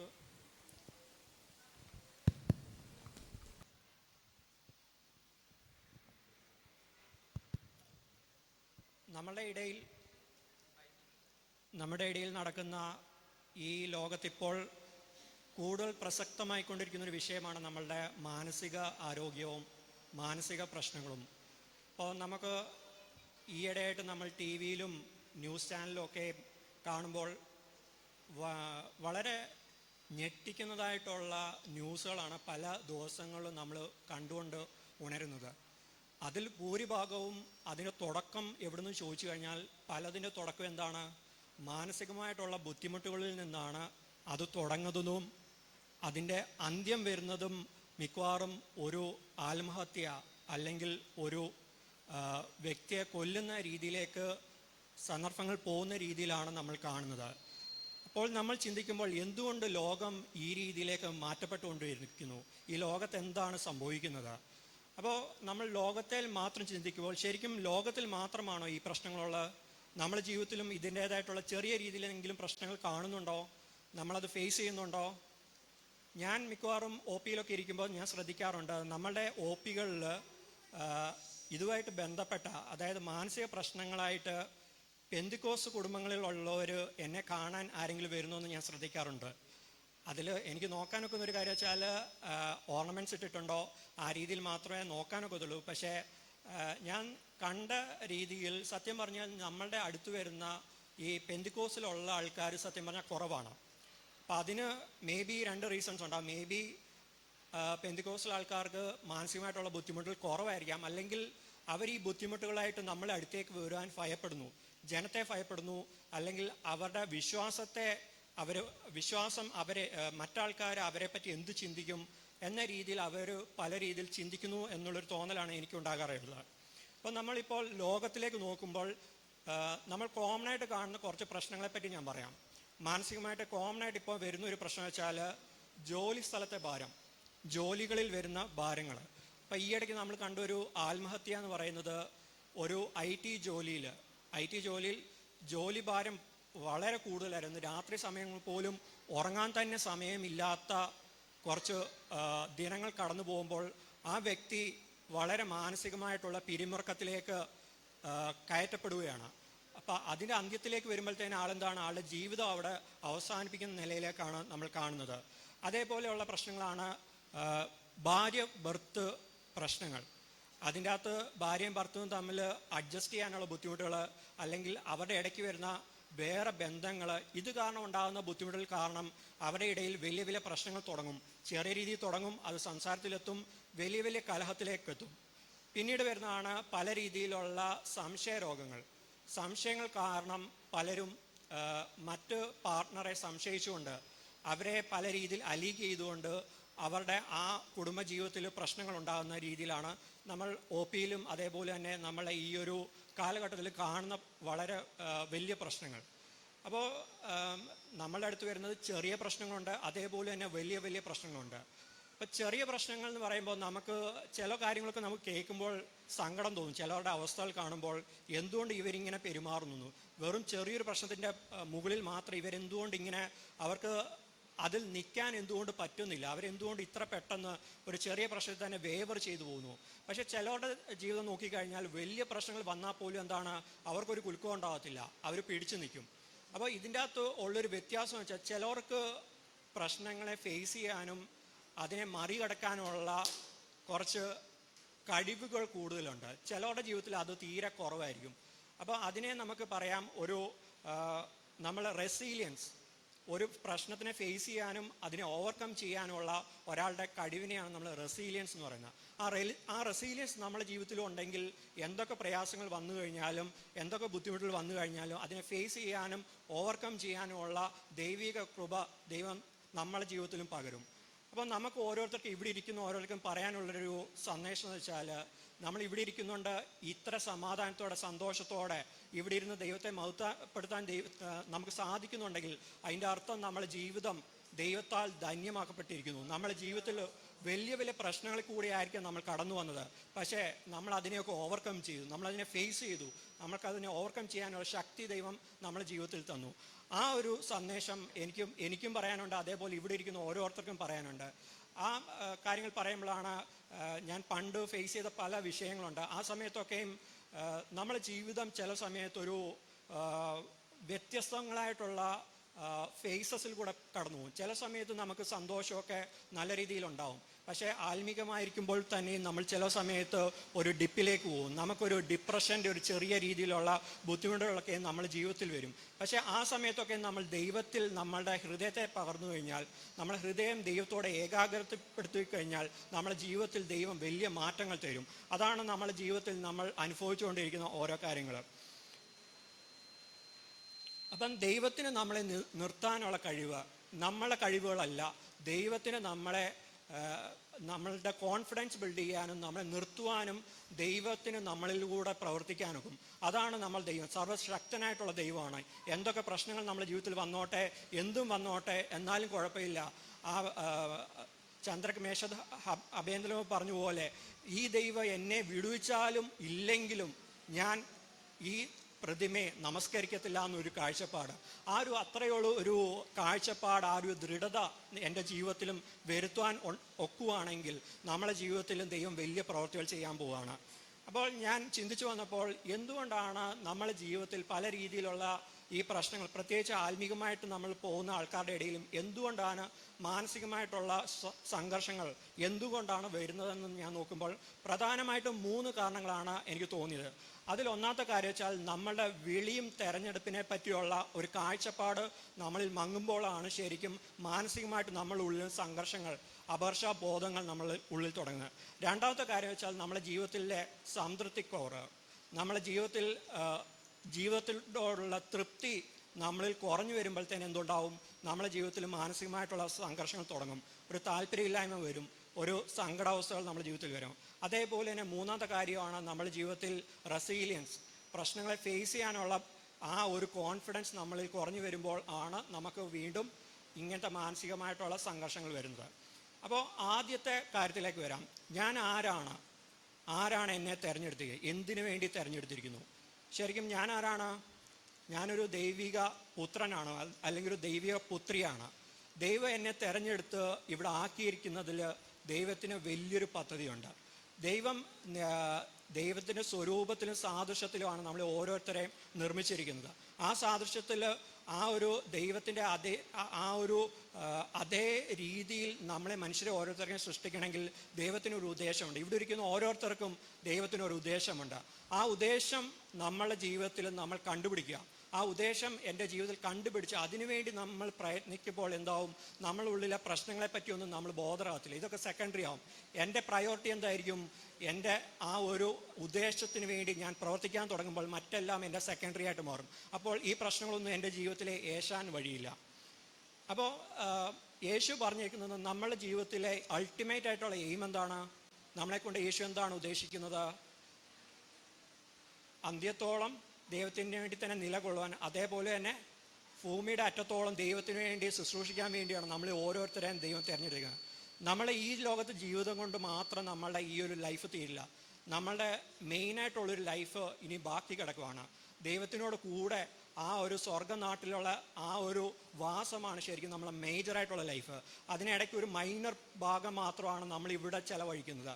ആ ചെലവഴിക്കുന്ന ചെറിയ സമയത്തിന് നമ്മൾ ദൈവം തന്നേക്ക് കുറച്ച് ഉദ്ദേശങ്ങളുണ്ട്. ആ ഉദ്ദേശങ്ങൾ നമ്മളെ ജീവിതത്തിൽ കണ്ടുപിടിച്ച് അത് ചെയ്യുവാൻ ഒക്കുവാണെങ്കിൽ നിൻ്റെ ജീവിതത്തിൽ നിനക്ക് ഡിപ്രഷനോ ആൻസൈറ്റീസോ ഒന്നും നിന്നെ തൊടുവാൻ സാധിക്കത്തില്ല. അപ്പോൾ ഇവിടെ ഇരിക്കുന്ന ഓരോരുത്തരും, ഇപ്പം എന്നെ സംബന്ധിച്ച് ഞാൻ ഇവിടെ ഒരു ചർച്ചിൽ, ഈ ഒരു ദേശത്ത്, ഈ ഒരു ഇൻസ്റ്റിറ്റ്യൂഷനിൽ, അല്ലെങ്കിൽ ഈ ഒരു സ്കൂളിൽ എന്നെ ആക്കിയിരിക്കുന്നതിൽ ദൈവത്തിന് ആ ഏരിയയിൽ പ്രവർത്തിക്കാനായിട്ട് ഒരാളെയാണ് ദൈവം അവിടെ കാട്ടിയിരിക്കുന്നത്. അതേപോലെയുള്ള വേറൊരാൾ അവിടെ എങ്ങുമില്ല. ഇവിടെ വേറൊരാൾക്ക് അദ്ദേഹത്തെ റീപ്ലേസ് ചെയ്യാനൊക്കത്തില്ല. അപ്പോൾ നിന്നെ അവിടെ ആക്കിയിരിക്കുന്നുണ്ടെങ്കിൽ ദൈവത്തിൻ്റെ പദ്ധതിയാണ്. ആ പദ്ധതിക്കായിട്ട് നിന്നെ തന്നെ പൂർണ്ണമായിട്ടൊന്ന് ഏൽപ്പിച്ചു കഴിഞ്ഞാൽ ദൈവം നിന്നിലൂടെ വലിയ കാര്യങ്ങൾ ചെയ്തെടുക്കും. അതിനുവേണ്ടി വലിയ കഴിവുകളോ കാര്യങ്ങളൊന്നും വേണ്ട. ഞാൻ ഒരു കാര്യം പറയട്ടെ, കഴിവുകൾ കൊണ്ടൊന്നുമല്ല ആരും ജനിച്ചേക്കുന്നത്. നമ്മൾ ചെയ്യുന്നതിൽ കൂടെ ദൈവം നമ്മളിലേക്ക് കഴിവുകൾ ദൈവം പകർന്നു തരാൻ പോവാണ്. ദൈവം നമ്മുടെ ജീവിതത്തിൽ വലിയ മാറ്റങ്ങൾ ചെയ്യും. അതിനുവേണ്ടി നമ്മളെ തന്നെ സമർപ്പിച്ചു കഴിഞ്ഞാൽ ദൈവം നമ്മളുടെ ജീവിതത്തിൽ വലിയ മാറ്റങ്ങൾ ചെയ്യാൻ പോവാണ്. അതിന് കൂടെ പറയട്ടെ, വേറൊരു പ്രധാന കാര്യമാണ് നമ്മുടെ ജീവിതത്തിൽ എപ്പോഴും വരുന്നൊരു പ്രശ്നം വെച്ചാൽ, നമ്മളെ കുടുംബങ്ങളിൽ എപ്പോഴും ഉണ്ടാകുന്ന ഒരു പ്രശ്നം വെച്ചാൽ മറ്റാൾക്കാരെ കമ്പയർ ചെയ്തിട്ടാണ് നമ്മൾ ജീവിക്കാൻ തുടങ്ങുന്നത്. അപ്പോൾ എൻ്റെ ജീവിതം ഞാൻ കമ്പയർ ചെയ്യുന്നത് അപ്പുറത്തുള്ള ആളുടെ കുടുംബം എങ്ങനെയാണ് പോകുന്നത്, അവരെങ്ങനെയാണ് ജീവിക്കുന്നത്. അതിന് ഏറ്റവും ഇൻഫ്ലുവൻസ് വരുന്ന ഒരു കാര്യമാണ് സോഷ്യൽ മീഡിയ. ഇപ്പം നമ്മൾ ഈ ഫേസ്ബുക്കും ഇൻസ്റ്റഗ്രാമും സത്യം പറഞ്ഞാൽ നോക്കുമ്പോൾ മറ്റു കുടുംബക്കാരിടുന്ന അവരുടെ കുടുംബമായിട്ട് സന്തോഷിച്ചുകൊണ്ടിരിക്കുന്ന ഫോട്ടോസ് ഇടുമ്പം നമ്മുടെ ജീവിതത്തിലും ഒരു തോന്നലുണ്ട്, ഞാൻ സന്തോഷത്തോടെ അല്ലേ ജീവിക്കുന്നത്, എൻ്റെ ജീവിതത്തിൽ സന്തോഷമില്ലേ. ശരിക്കും ഈ കാണുന്നതൊക്കെ എന്താണ്, വെറും ഫേക്കായിട്ടുള്ള ഒരു ലൈഫിനെ കാണിക്കുന്നത്. ഈ ചില പേഷ്യൻസൊക്കെ എൻ്റെ ഇവിടെ കാണിക്കാൻ വരുന്ന സമയത്ത് അവർ പറയുന്നത് മറ്റാൾക്കാരെ പോലെ ഇദ്ദേഹത്തിന് എന്നെ സ്നേഹിക്കാനോ എൻ്റെ ജീവിതത്തിൽ സന്തോഷിപ്പിക്കാനോ ഒന്നും ഇയാൾക്ക് കഴിയുന്നില്ല. അപ്പോൾ അതിലുള്ള ഒരു കമ്പാരിസൺ കൊണ്ടാണ്, അപ്പുറത്തുള്ള ഒരാളുടെ ജീവിതം എങ്ങനെയാണ് അതിനെ കമ്പയർ ചെയ്തുകൊണ്ടാണ് ഓരോരുത്തർ ജീവിക്കുന്നത്. ചിലർ ഇതേപോലെയുള്ള ഫിലിംസ് കാര്യങ്ങൾ കണ്ടിട്ട് അതേപോലെയുള്ള ലൈഫാണ് എക്സ്പെക്ട് ചെയ്യുന്നത്. പക്ഷെ ഒരിക്കലും നമ്മളെ ലൈഫ് അങ്ങനെ ആയിരിക്കത്തില്ല. ലൈഫ് എന്ന് പറയുമ്പം പല രീതിയിലുള്ള അഡ്ജസ്റ്റ്മെൻറ്റുകൾ കൊണ്ട് മാത്രമാണ് ലൈഫ് മുന്നോട്ടേക്ക് പോകുന്നത്. ആ അഡ്ജസ്റ്റ്മെൻറ്റുകൾ എവിടെ തീരുന്നോ അവിടുത്തെ ആ ഒരു കുടുംബ ബന്ധങ്ങളും തീരാൻ പോവാണ്. അപ്പം നമ്മൾ ജീവിതത്തിലും മറ്റാൾക്കാരെ മനസ്സിലാക്കാനും ആ പ്രശ്നങ്ങൾ ഫേസ് ചെയ്യാനും അതിനോട് അഡ്ജസ്റ്റ് ചെയ്യാനുള്ള കഴിവുകൾ നമ്മുടെ ജീവിതത്തിലും വേണം.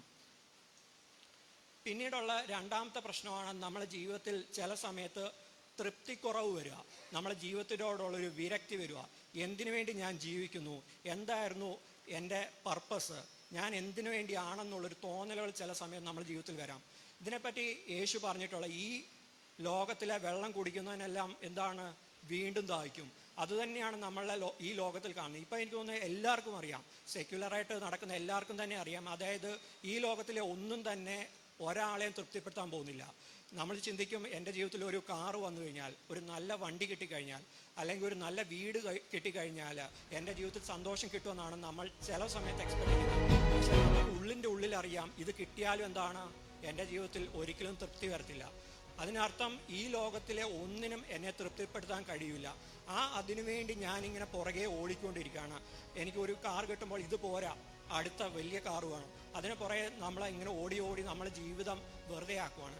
ശരിക്കും നമുക്ക് വേണ്ടി വെച്ചാൽ ഇപ്പോഴത്തെ പ്രസൻറ്റ് ലൈഫിൽ എനിക്കിപ്പോൾ എന്തുണ്ട്, എൻ്റെ ജീവിതത്തിൽ ഇപ്പോൾ എന്തുണ്ട്, അതിൻ്റെ അകത്ത് സന്തോഷം നേടാൻ ഒത്തിക്കഴിഞ്ഞ് കഴിഞ്ഞാൽ നമുക്ക് വലിയ രീതിയിലുള്ള ആത്മസമാധാനം നമ്മുടെ ജീവിതത്തിൽ പകർന്നു വരും. അപ്പോൾ ആ ഒരു സമാധാനം എൻ്റെ ജീവിതത്തിലുണ്ടെങ്കിൽ എനിക്ക് പിന്നീട് ഒന്നിനെപ്പറ്റിയും പേടിച്ച് ടെൻഷൻ അടിച്ച് ജീവിക്കേണ്ട ഒരു ആവശ്യമില്ല. ഉള്ളതുകൊണ്ട് തൃപ്തിപ്പെട്ട് ജീവിക്കാനുള്ള കഴിവ് നമ്മൾ പ്രാപിക്കാൻ ഒത്തുകഴിഞ്ഞാൽ നമ്മുടെ ജീവിതത്തിൽ വലിയ മാറ്റങ്ങൾ ദൈവം തരും. അതേപോലെ തന്നെയാണ് നമുക്ക് ഏറ്റവും ഫൈനലി പറയുവാണെങ്കിൽ ആർക്കാണ് നമ്മളെ സാറ്റിസ്ഫൈ ചെയ്യാൻ ഒക്കുക?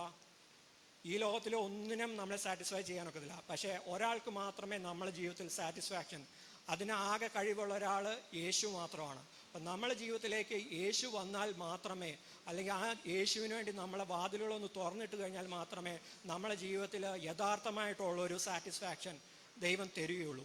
അതിനുവേണ്ടി നമ്മൾ യേശുവിനെ ഒന്ന് സ്നേഹിക്കണം. ഞാനെപ്പോഴും ചിന്തിക്കാറുണ്ട്, യേശു നമുക്ക് ഒരു കണ്ടീഷൻസും ഇല്ലാതെ, അതായത് നമ്മളെ ഗുണങ്ങളോ അതേപോലെ തന്നെ നമ്മൾ ദോഷങ്ങളോ ഒന്നും നോക്കാതെയാണ് യേശു നമ്മളെ സ്നേഹിച്ചത്.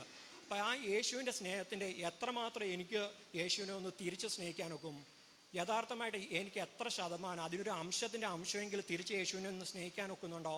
അങ്ങനെ ഒന്ന് സ്നേഹിക്കാൻ തയ്യാറായി കഴിഞ്ഞ് കഴിഞ്ഞാൽ യേശുവിന് കൂടെയുള്ളൊരു വാസം ഈ ലോക ജീവിതത്തിൽ എനിക്ക് സ്റ്റാർട്ട് ചെയ്യാൻ ഒത്തുകഴിഞ്ഞാൽ തന്നെ ഒരു മാറ്റത്തിൻ്റെ ആരംഭം തുടങ്ങുകയാണ്. അപ്പോൾ നമ്മളെ ജീവിതത്തിൽ യേശുവായിട്ടുള്ളൊരു ബന്ധം വെറും ഒരു സ്നേഹം മാത്രമല്ല, ആ ഒരു സ്നേഹം എൻ്റെ ജീവിതത്തിൽ വളർന്നു വരണം. അതൊരു വളർന്ന് ഒരു അഡിക്ഷൻ പോലെ ആകണം. എൻ്റെ യേശുവാണ് എൻ്റെ അഡിക്ഷൻ എന്ന രീതിയിൽ എൻ്റെ ലൈഫ് മാറണം. അപ്പോൾ എൻ്റെ ശരീരത്തിലുള്ള എല്ലാം യേശുവിന് വേണ്ടി, അതിനുവേണ്ടി ഒരു ആകർഷണം യേശുവിലേക്ക് വരുന്ന രീതിയിലേക്ക് നമ്മൾ ജീവിതം മാറ്റപ്പെടണം. അപ്പോൾ എല്ലാ നിമിഷവും ഞാൻ ദൈവത്തിന് വേണ്ടി ഒരു ക്രേവിങ്, ഒരു ആസക്തി ദൈവത്തിന് വേണ്ടി എല്ലാ നിമിഷവും എൻ്റെ ജീവിതത്തിൽ വരാൻ പോവാണ്. അങ്ങനെ ഒരു മാറ്റം നിൻ്റെ ജീവിതത്തിൽ വന്നു കഴിഞ്ഞാൽ നിൻ്റെ ജീവിതത്തിൽ വലിയ വലിയ മാറ്റങ്ങൾ സംഭവിക്കാൻ പോവുകയാണ്. മൂന്നാമത്തെ കാര്യമാണ്, എങ്ങനെയാണ് നമ്മുടെ ജീവിതത്തിൽ റെസീലിയൻസ്, അല്ലെങ്കിൽ പ്രശ്നങ്ങളെ എങ്ങനെ ഫേസ് ചെയ്യാൻ ഒക്കും എന്നുള്ളൊരു പാഠം. എന്തൊക്കെ പ്രശ്നങ്ങൾ വന്നു കഴിഞ്ഞാൽ അതിനെ ഫേസ് ചെയ്യാനും ഓവർകം ചെയ്യാനുള്ള കോൺഫിഡൻസ് എൻ്റെ ജീവിതത്തിൽ എങ്ങനെ കൊണ്ടുവരിക എന്നുള്ളൊരു കാര്യമാണ്. അതിൽ ലൂക്കോസ് 10:19 പറഞ്ഞേക്കുന്നത്, പാമ്പുകളെയും തേളുകളെയും ശത്രുവിൻ്റെ സകല ബലത്തെയും ചവിട്ടുവാൻ ഞാൻ നിങ്ങൾക്ക് അധികാരം തന്നിരിക്കുന്നു. അപ്പോൾ യേശു നമുക്ക് എന്താണ് അധികാരം തന്നിരിക്കുകയാണ്. അൾട്ടിമേറ്റ്ലി ഈ പ്രശ്നങ്ങളെല്ലാം എന്താണ്, ശത്രുവിൻ്റെ ഓരോ പ്രവർത്തനങ്ങളാണ്. ഈ ശത്രു എന്താണ് ചെയ്തത്? ശത്രുവിൻ്റെ തല ശരിക്കും പറഞ്ഞു കഴിഞ്ഞാൽ ഇവിടെ തകർക്കപ്പെട്ടിരിക്കുകയാണ്. കാൽവറിയിൽ യേശു തകർത്തിരിക്കുകയാണ്. അപ്പോൾ അപ്പം ആ തകർക്കപ്പെടലിലൂടെ നമുക്ക് യേശു എന്താണ് വിജയം നേടിയിരിക്കുകയാണ്. ഇനി ശത്രുവിന് എന്തുമാത്രം ചെയ്യാനൊക്കത്തുള്ളൂ?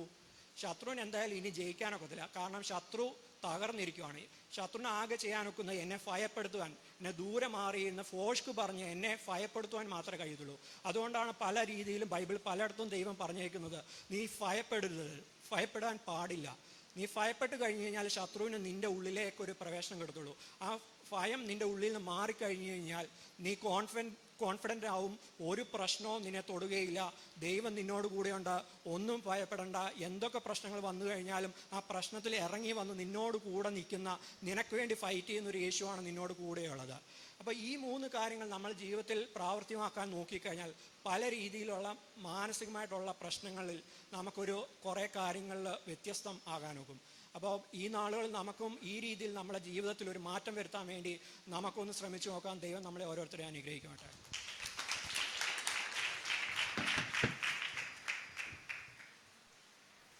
സമകാലിക ജീവിതാനുഭവങ്ങളെയും സ്ട്രെസ് എങ്ങനെ നമുക്ക് കൈകാര്യം ചെയ്യാം എന്നുള്ള മനോഹരമായ ഒരു വിഷയത്തെ ബൈബിളിൻ്റെ അടിസ്ഥാനത്തിൽ നമുക്ക് വിശദീകരിച്ചു തന്ന ഡോക്ടർ ബെൻറ്റി വർഗീസിന് ആശംസ അർപ്പിക്കുന്നു. അടുത്തതായി Bible quiz Sheba Sify.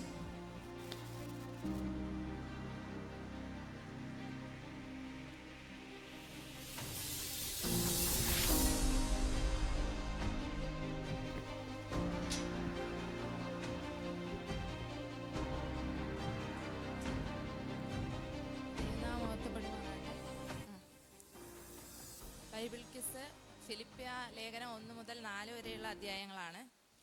Bible കിസിന്റെ നിയമങ്ങൾ എല്ലാവർക്കും അറിയാലോ. 2 ടീമുകളായിട്ട്, സഹോദരന്മാര് ടീം എ, സഹോദരിമാര് ടീം ബി.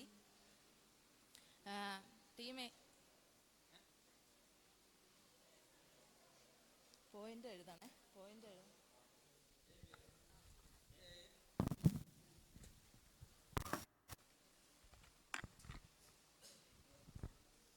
ഒന്നാമത്തെ ചോദ്യം ടീം എയോടാണ്. ആരാണ് ഫിലിപ്പിയയിലുള്ള വിശുദ്ധന്മാർക്ക് ലേഖനം എഴുതിയത്? 2 പേര്.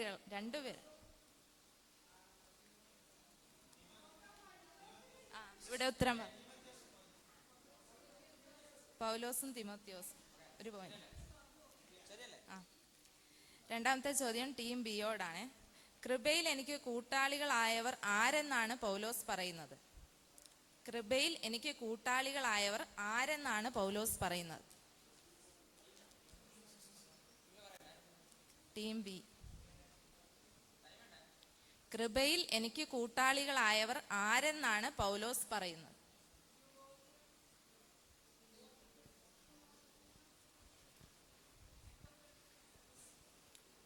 സമയം കഴിഞ്ഞു. പാസ് ചെയ്യട്ടെ? Team A. കൃപയിൽ എനിക്ക് കൂട്ടാളികളായവർ ആരെന്നാണ് പൗലോസ് പറയുന്നത്? ഉത്തരം നിങ്ങളെല്ലാവരും എന്നാണ് ഉത്തരം. ക്വിസ് മാസ്റ്റർക്ക് പോയിന്റ്. അടുത്ത ചോദ്യം ടീം എയോടാണ്. പൗലോസ് നിങ്ങളെല്ലാവരെയും എങ്ങനെ കാണാനാണ് വാഞ്ചിക്കുന്നത്? പൗലോസ് നിങ്ങളെ എല്ലാവരെയും എങ്ങനെ കാണാനാണ് വാഞ്ചിക്കുന്നത്?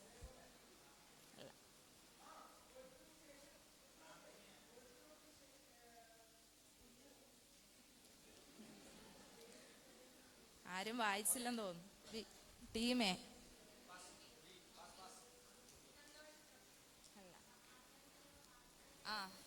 അതെ, ക്രിസ്തുയേശുവിന്റെ ആർദ്രതയോടെ ഇവിടെ പറഞ്ഞു. ടീം ബിയോട് അടുത്ത ചോദ്യം. അത് അത്യുത്തമമല്ലോ, ഏതാണ് അത്യുത്തമമായത്? യെസ്. അടുത്തത് ടീം എ അല്ലേ? അടുത്ത ടീം എയോടാണ്. നാം എങ്ങനെയാണ് നടക്കേണ്ടത്?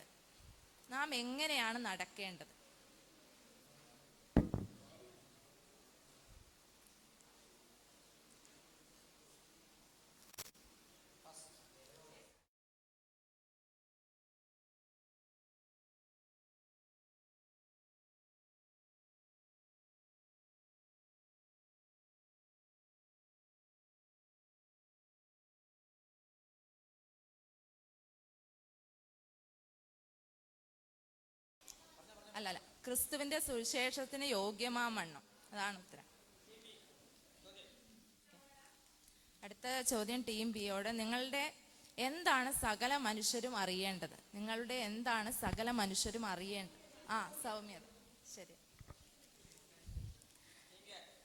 നിങ്ങളിൽ ഉണ്ടായിരിക്കേണ്ടത് എന്താണ്? നിങ്ങളിൽ ഉണ്ടായിരിക്കേണ്ടത് എന്താണ്?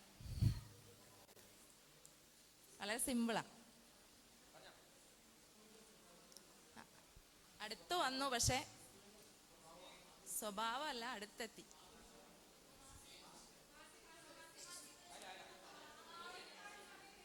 ഓക്കെ, സമയം കഴിഞ്ഞു. ക്രിസ്തുയേശുവിലുള്ള ഭാവം. ശരി. അടുത്ത ടീം ബി ആണ്. നിങ്ങളായിരിക്കുന്നത് എവിടെയാണ്? നിങ്ങളായിരിക്കുന്നത് എവിടെയാണ്? 2-ാം അധ്യായത്തിലാണ്. നിങ്ങളായിരിക്കുന്നത് എവിടെയാണ്? നമ്മളെപ്പോഴും വായിക്കുന്നതാണ്. നിങ്ങളായിരിക്കുന്നത് എവിടെയാണ്?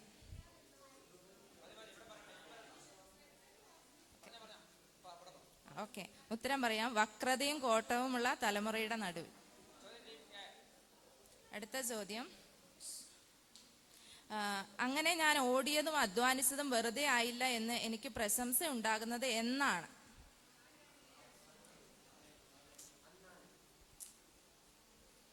അങ്ങനെ ഞാൻ ഓടിയതും അധ്വാനിച്ചതും വെറുതെ ആയില്ല എന്ന് എനിക്ക് പ്രശംസ ഉണ്ടാകുന്നത് എന്നാണ്?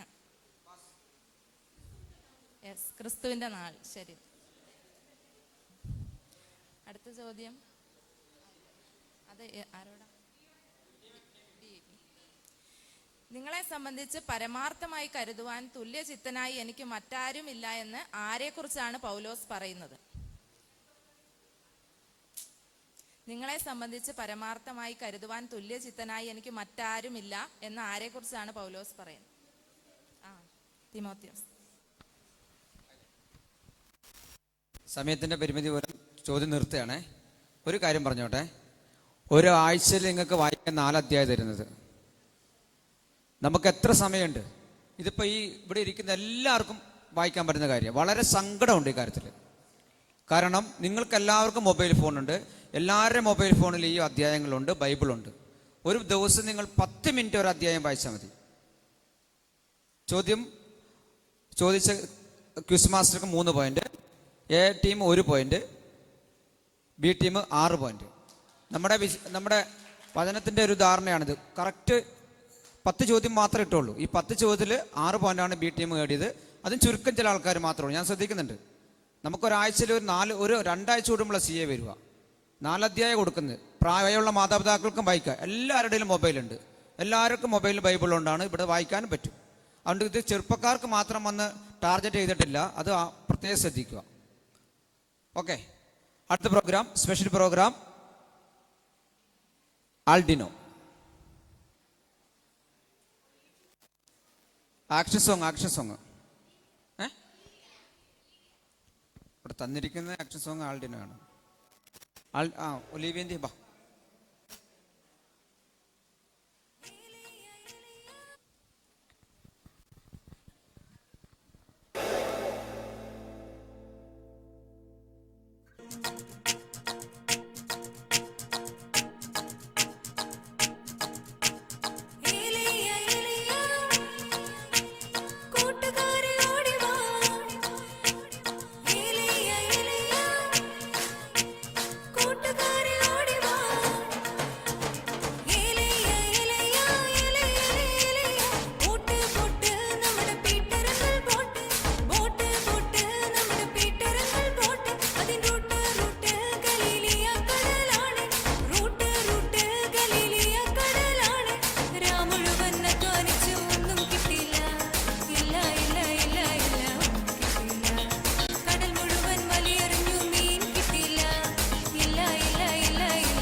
മനോഹരമായ ഒരു ആക്ഷൻ സോങ് അവതരിപ്പിച്ച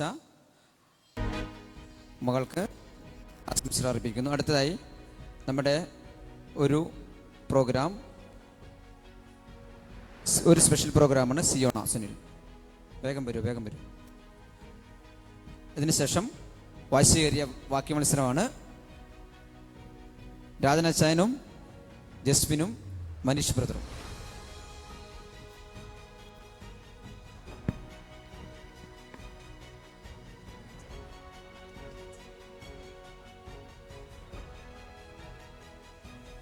ദിനാന്തരം മാത്രം ഉണ്ടായിരിക്കട്ടെ. ഇന്ന് ഞാൻ പ്രിപ്പയർ ചെയ്തിട്ടുള്ള ചെറിയ സ്പെഷ്യൽ പ്രോഗ്രാമാണ്. സോ സംഭവം എന്ന് വെച്ചാൽ ഞാനൊരു വാക്യം പറയും, റെഫറൻസ് പറയും, അത് നിങ്ങൾ എടുക്കണം. ഞാൻ ഒരു ക്ലൂ പറയും, ആ ക്ലൂ വെച്ചിട്ട് ഒരു സംഭവം ഇന്ന് കണ്ടുപിടിക്കണം. സോ നമുക്ക് കോമൺ ആയിട്ട് ചെയ്യാം. ഫസ്റ്റ് റെഫറൻസ് എന്ന് പറയുന്നത് സങ്കീർത്തനം 7:4. ഈ വാക്യത്തിൽ നിന്ന് ഒരു അവയവം കണ്ടുപിടിക്കണം. സങ്കീർത്തനം 7:4.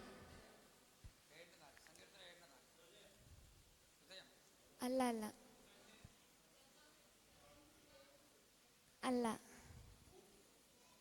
ഒരു ആ വാക്യത്തിൽ നിന്നുള്ളൊരു ഭാഗം, ഒരു അവയവമാണത്. എന്താ? അല്ല, കുറച്ചടുത്ത് നിന്നു. അല്ല, 7:4. എനിക്ക് ബന്ധുവായി ഇരിക്കുന്നവനോട്. അല്ല മമ്മി. അല്ല അതല്ല. നാവല്ല. അല്ല 4. അല്ല, എനിക്ക് ബന്ധുവായിരുന്നവരോട് ഞാൻ ദോഷം ചെയ്തിട്ടുണ്ടെങ്കിൽ അവിടെ ആ ഒരു ഭാഗത്ത്. നാവല്ല. അല്ല അതെ, വായ. ബന്ധുവായിരുന്നവനോട് അങ്ങനെ കണ്ടുപിടിക്കണം.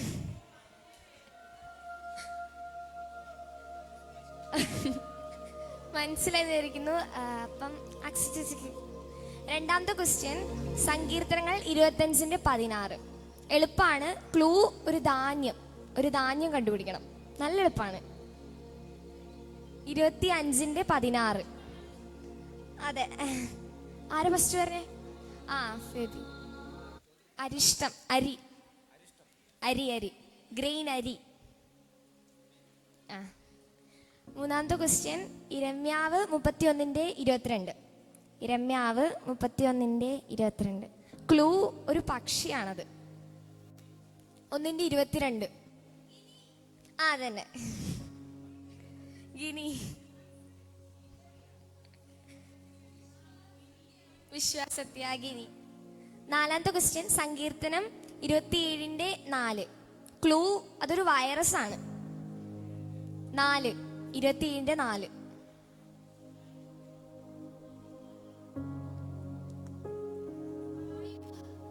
നിപ്പ,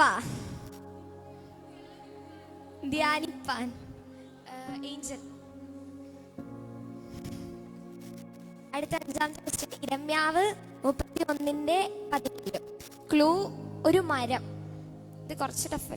31:17. ഒരു മരമാണ്. ശ്രദ്ധിച്ചു നോക്കണം.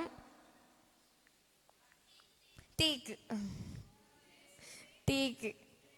ആറാമത്തെ ക്വസ്റ്റ്യൻ, 2 ദിനവൃത്താന്തം 9:30. 2 ദിനവൃത്താന്തം 9:30. ക്ലൂ ഒരു കമ്പ്യൂട്ടർ ഭാഷയാണ്, കമ്പ്യൂട്ടർ ലാംഗ്വേജ് ആണിത്. 9:30. ജാവ.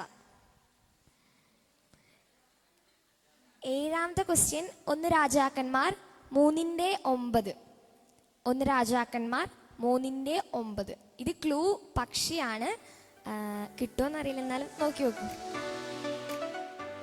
1 രാജാക്കന്മാർ 3:9. നമ്മളിതിനെ വേറൊരു പേരിലാണ് വിളിക്കുന്നത്. ഒരു പക്ഷി.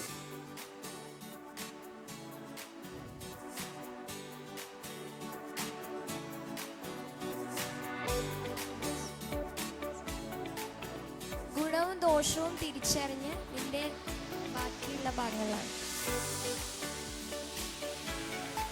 നമ്മളതിന് വേറൊരു പേരിലാണ് വിളിക്കുന്നത്, പക്ഷേ ഈ ഒരു നിയമം കൂടി ഉണ്ട്. ആരാ പറഞ്ഞേ? നത്ത് ജീനിയാൻഡി.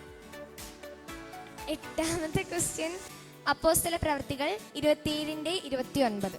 അപ്പോസ്തല പ്രവർത്തികൾ 27:29. ഈസിയാണ്. ക്ലൂ പച്ചക്കറിയാണിത്, ഒരു വെജിറ്റബിൾ ആണ്. 27:20. അമര.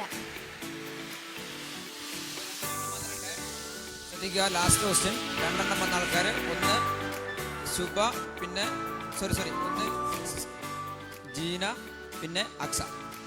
ഈ 2 പേരെ ഇനി മത്സരിച്ചാൽ മതി. ലാസ്റ്റത്തെ ക്വസ്റ്റ്യൻ ആണ്, എളുപ്പമാണ്. അപ്പോസ്തല പ്രവർത്തികൾ തന്നെ 27:9. ക്ലൂ ഒരു ഫുഡാണിത്, നമ്മളെല്ലാവരും കഴിക്കുന്നൊരു ഫുഡ്, കപ്പ. അപ്പം ജീന ചേച്ചി ജയിച്ചിരിക്കുന്നു. ദൈവനാഥൻ അനുഗ്രഹിക്കട്ടെ. വ്യത്യസ്തമായ രീതിയിൽ ഒരു പ്രോഗ്രാം അവതരിപ്പിച്ച സിയോണിക്ക് നന്ദി പറയുന്നു. അടുത്തായി ശക്തമായ മത്സരം കാഴ്ചവെക്കുന്ന വാക്യ മത്സരം രാജൻ അച്ചായനും ജസ്മിനും. 2 പേരും വേഗം ക്ഷണിക്കുന്നു.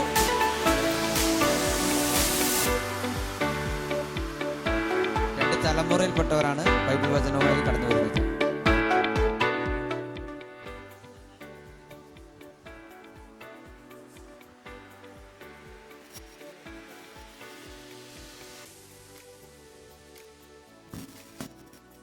ഹലോ,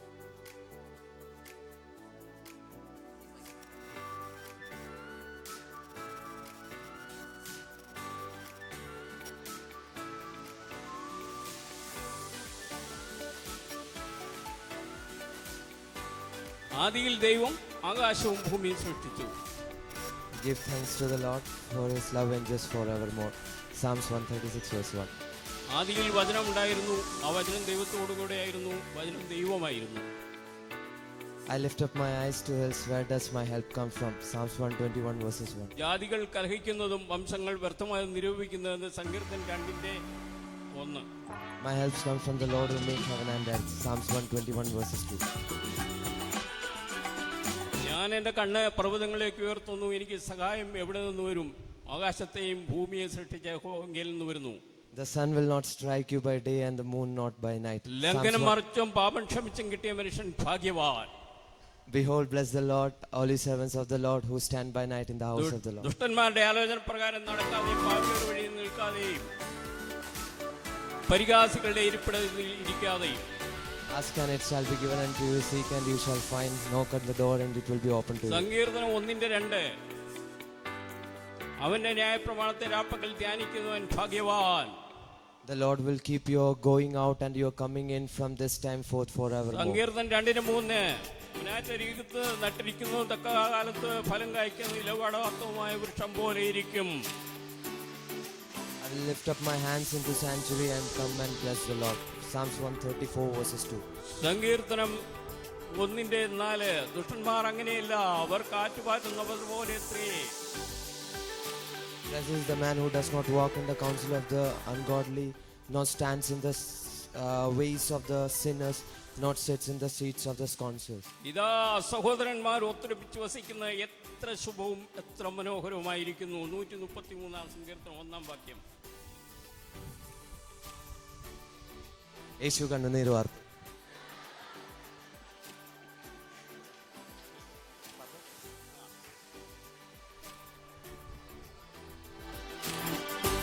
യഹോവേ കേൾക്കണമേ, ഭക്തന്മാർ ഇല്ലാതെ പോകുന്നു, മനുഷ്യപുത്രന്മാരിൽ വിശ്വസ്തന്മാർ കുറഞ്ഞിരിക്കുന്നു. The Lord is my shepherd, I shall not in want. Psalms 43:1.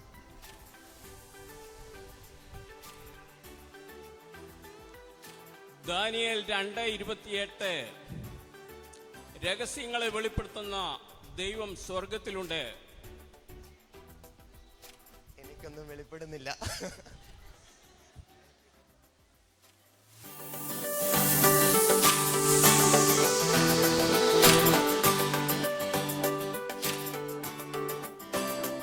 പന്ത്രണ്ട് വാക്യം രാജനച്ചാൻ അവതരിപ്പിച്ചു.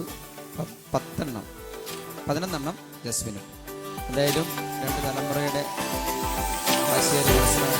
നമ്മുടെ പ്രോഗ്രാമുകളെല്ലാം ഏകദേശം അവസാനിച്ചിരിക്കുന്നു.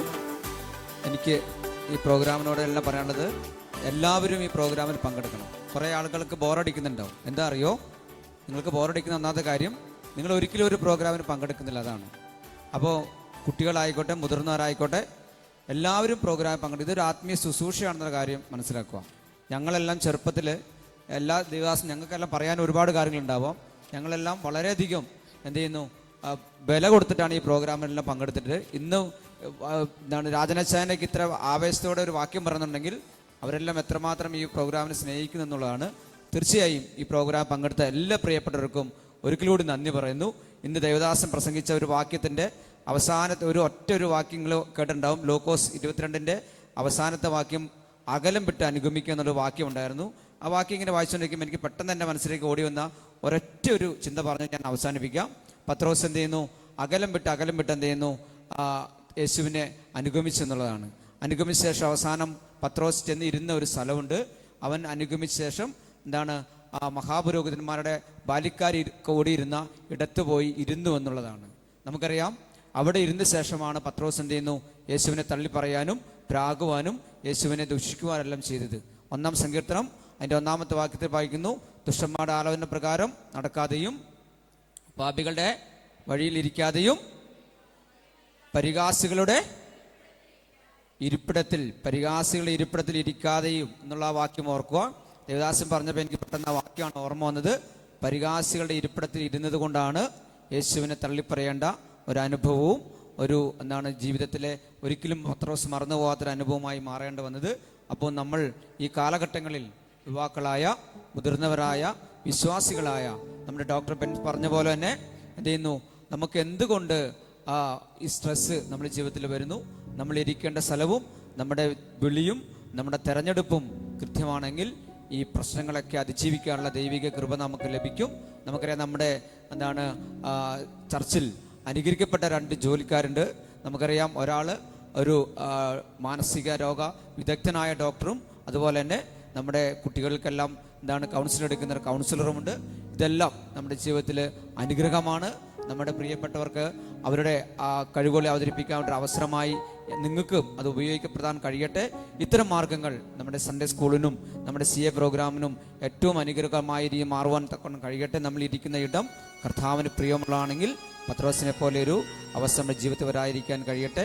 വിശ്വാസമാണ് നമ്മുടെ ഇന്നത്തെ വിഷയം. ആ വിശ്വാസത്തോടെ മുന്നേറുവാൻ, വിളിയും തെരഞ്ഞെടുപ്പും മുന്നേറുവാൻ കഴിയട്ടെ എന്ന് മാത്രം പറഞ്ഞുകൊണ്ട് ഈ CA പ്രോഗ്രാം അവതരിപ്പിക്കാൻ കഴിഞ്ഞ എല്ലാ പ്രിയപ്പെട്ടവർക്കും ഒരിക്കൽ കൂടി നന്ദി പറഞ്ഞുകൊണ്ട് നിർത്തുന്നു. നന്ദി, നമസ്കാരം. ഇപ്പോൾ നമ്മളൊരു പാട്ട് പാടുന്നു.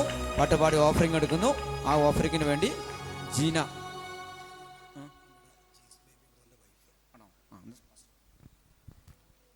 ഈ സമയം നമുക്കൊരു പാട്ട് പാടി ഓഫർ എടുക്കാൻ പറയുക. ജീസ് ബേബി ബ്രദറിൻ്റെ വൈഫ് മുൻപോട്ട് കടന്നു വന്ന് ഒരു പാട്ട് പാടും. ആ സമയത്ത് ഓഫറിങ് എടുക്കാം.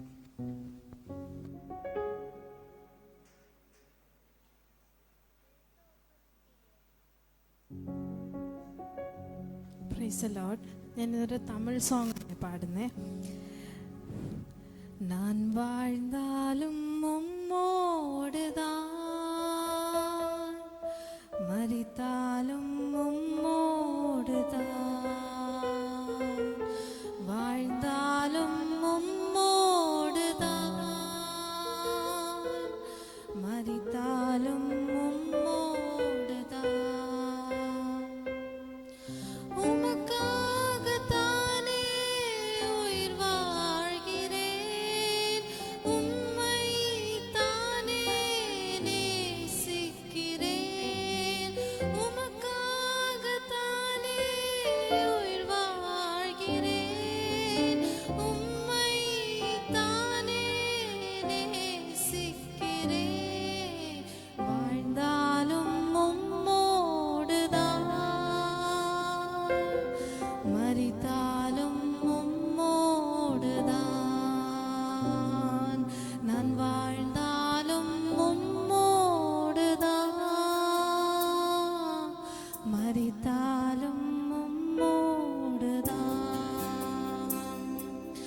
ஆத்தும பாரத்தை தாருமையா, அபிஷேகத்தால் என்னை நிரப்புமையா. ஆத்தும பாரத்தை தாருமையா,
ഒരു വാക്ക് പ്രാർത്ഥിച്ച് നമുക്ക് ആശീർവാദത്തോടെ പിരിയാം.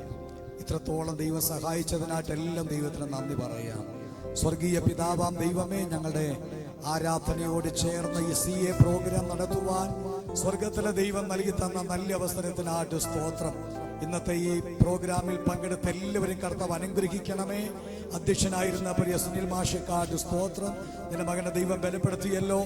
സിയുടെ ഉത്തരവാദിത്വം വഹിക്കുന്ന പ്രിയ ജിജോയ്ക്കായി പ്രാർത്ഥിക്കുന്നു, ജോംസിക്കായിട്ട് പ്രാർത്ഥിക്കുന്നു. നിന്റെ മക്കളെല്ലാം കർത്താവ് അനുഗ്രഹിച്ചാട്ടെ.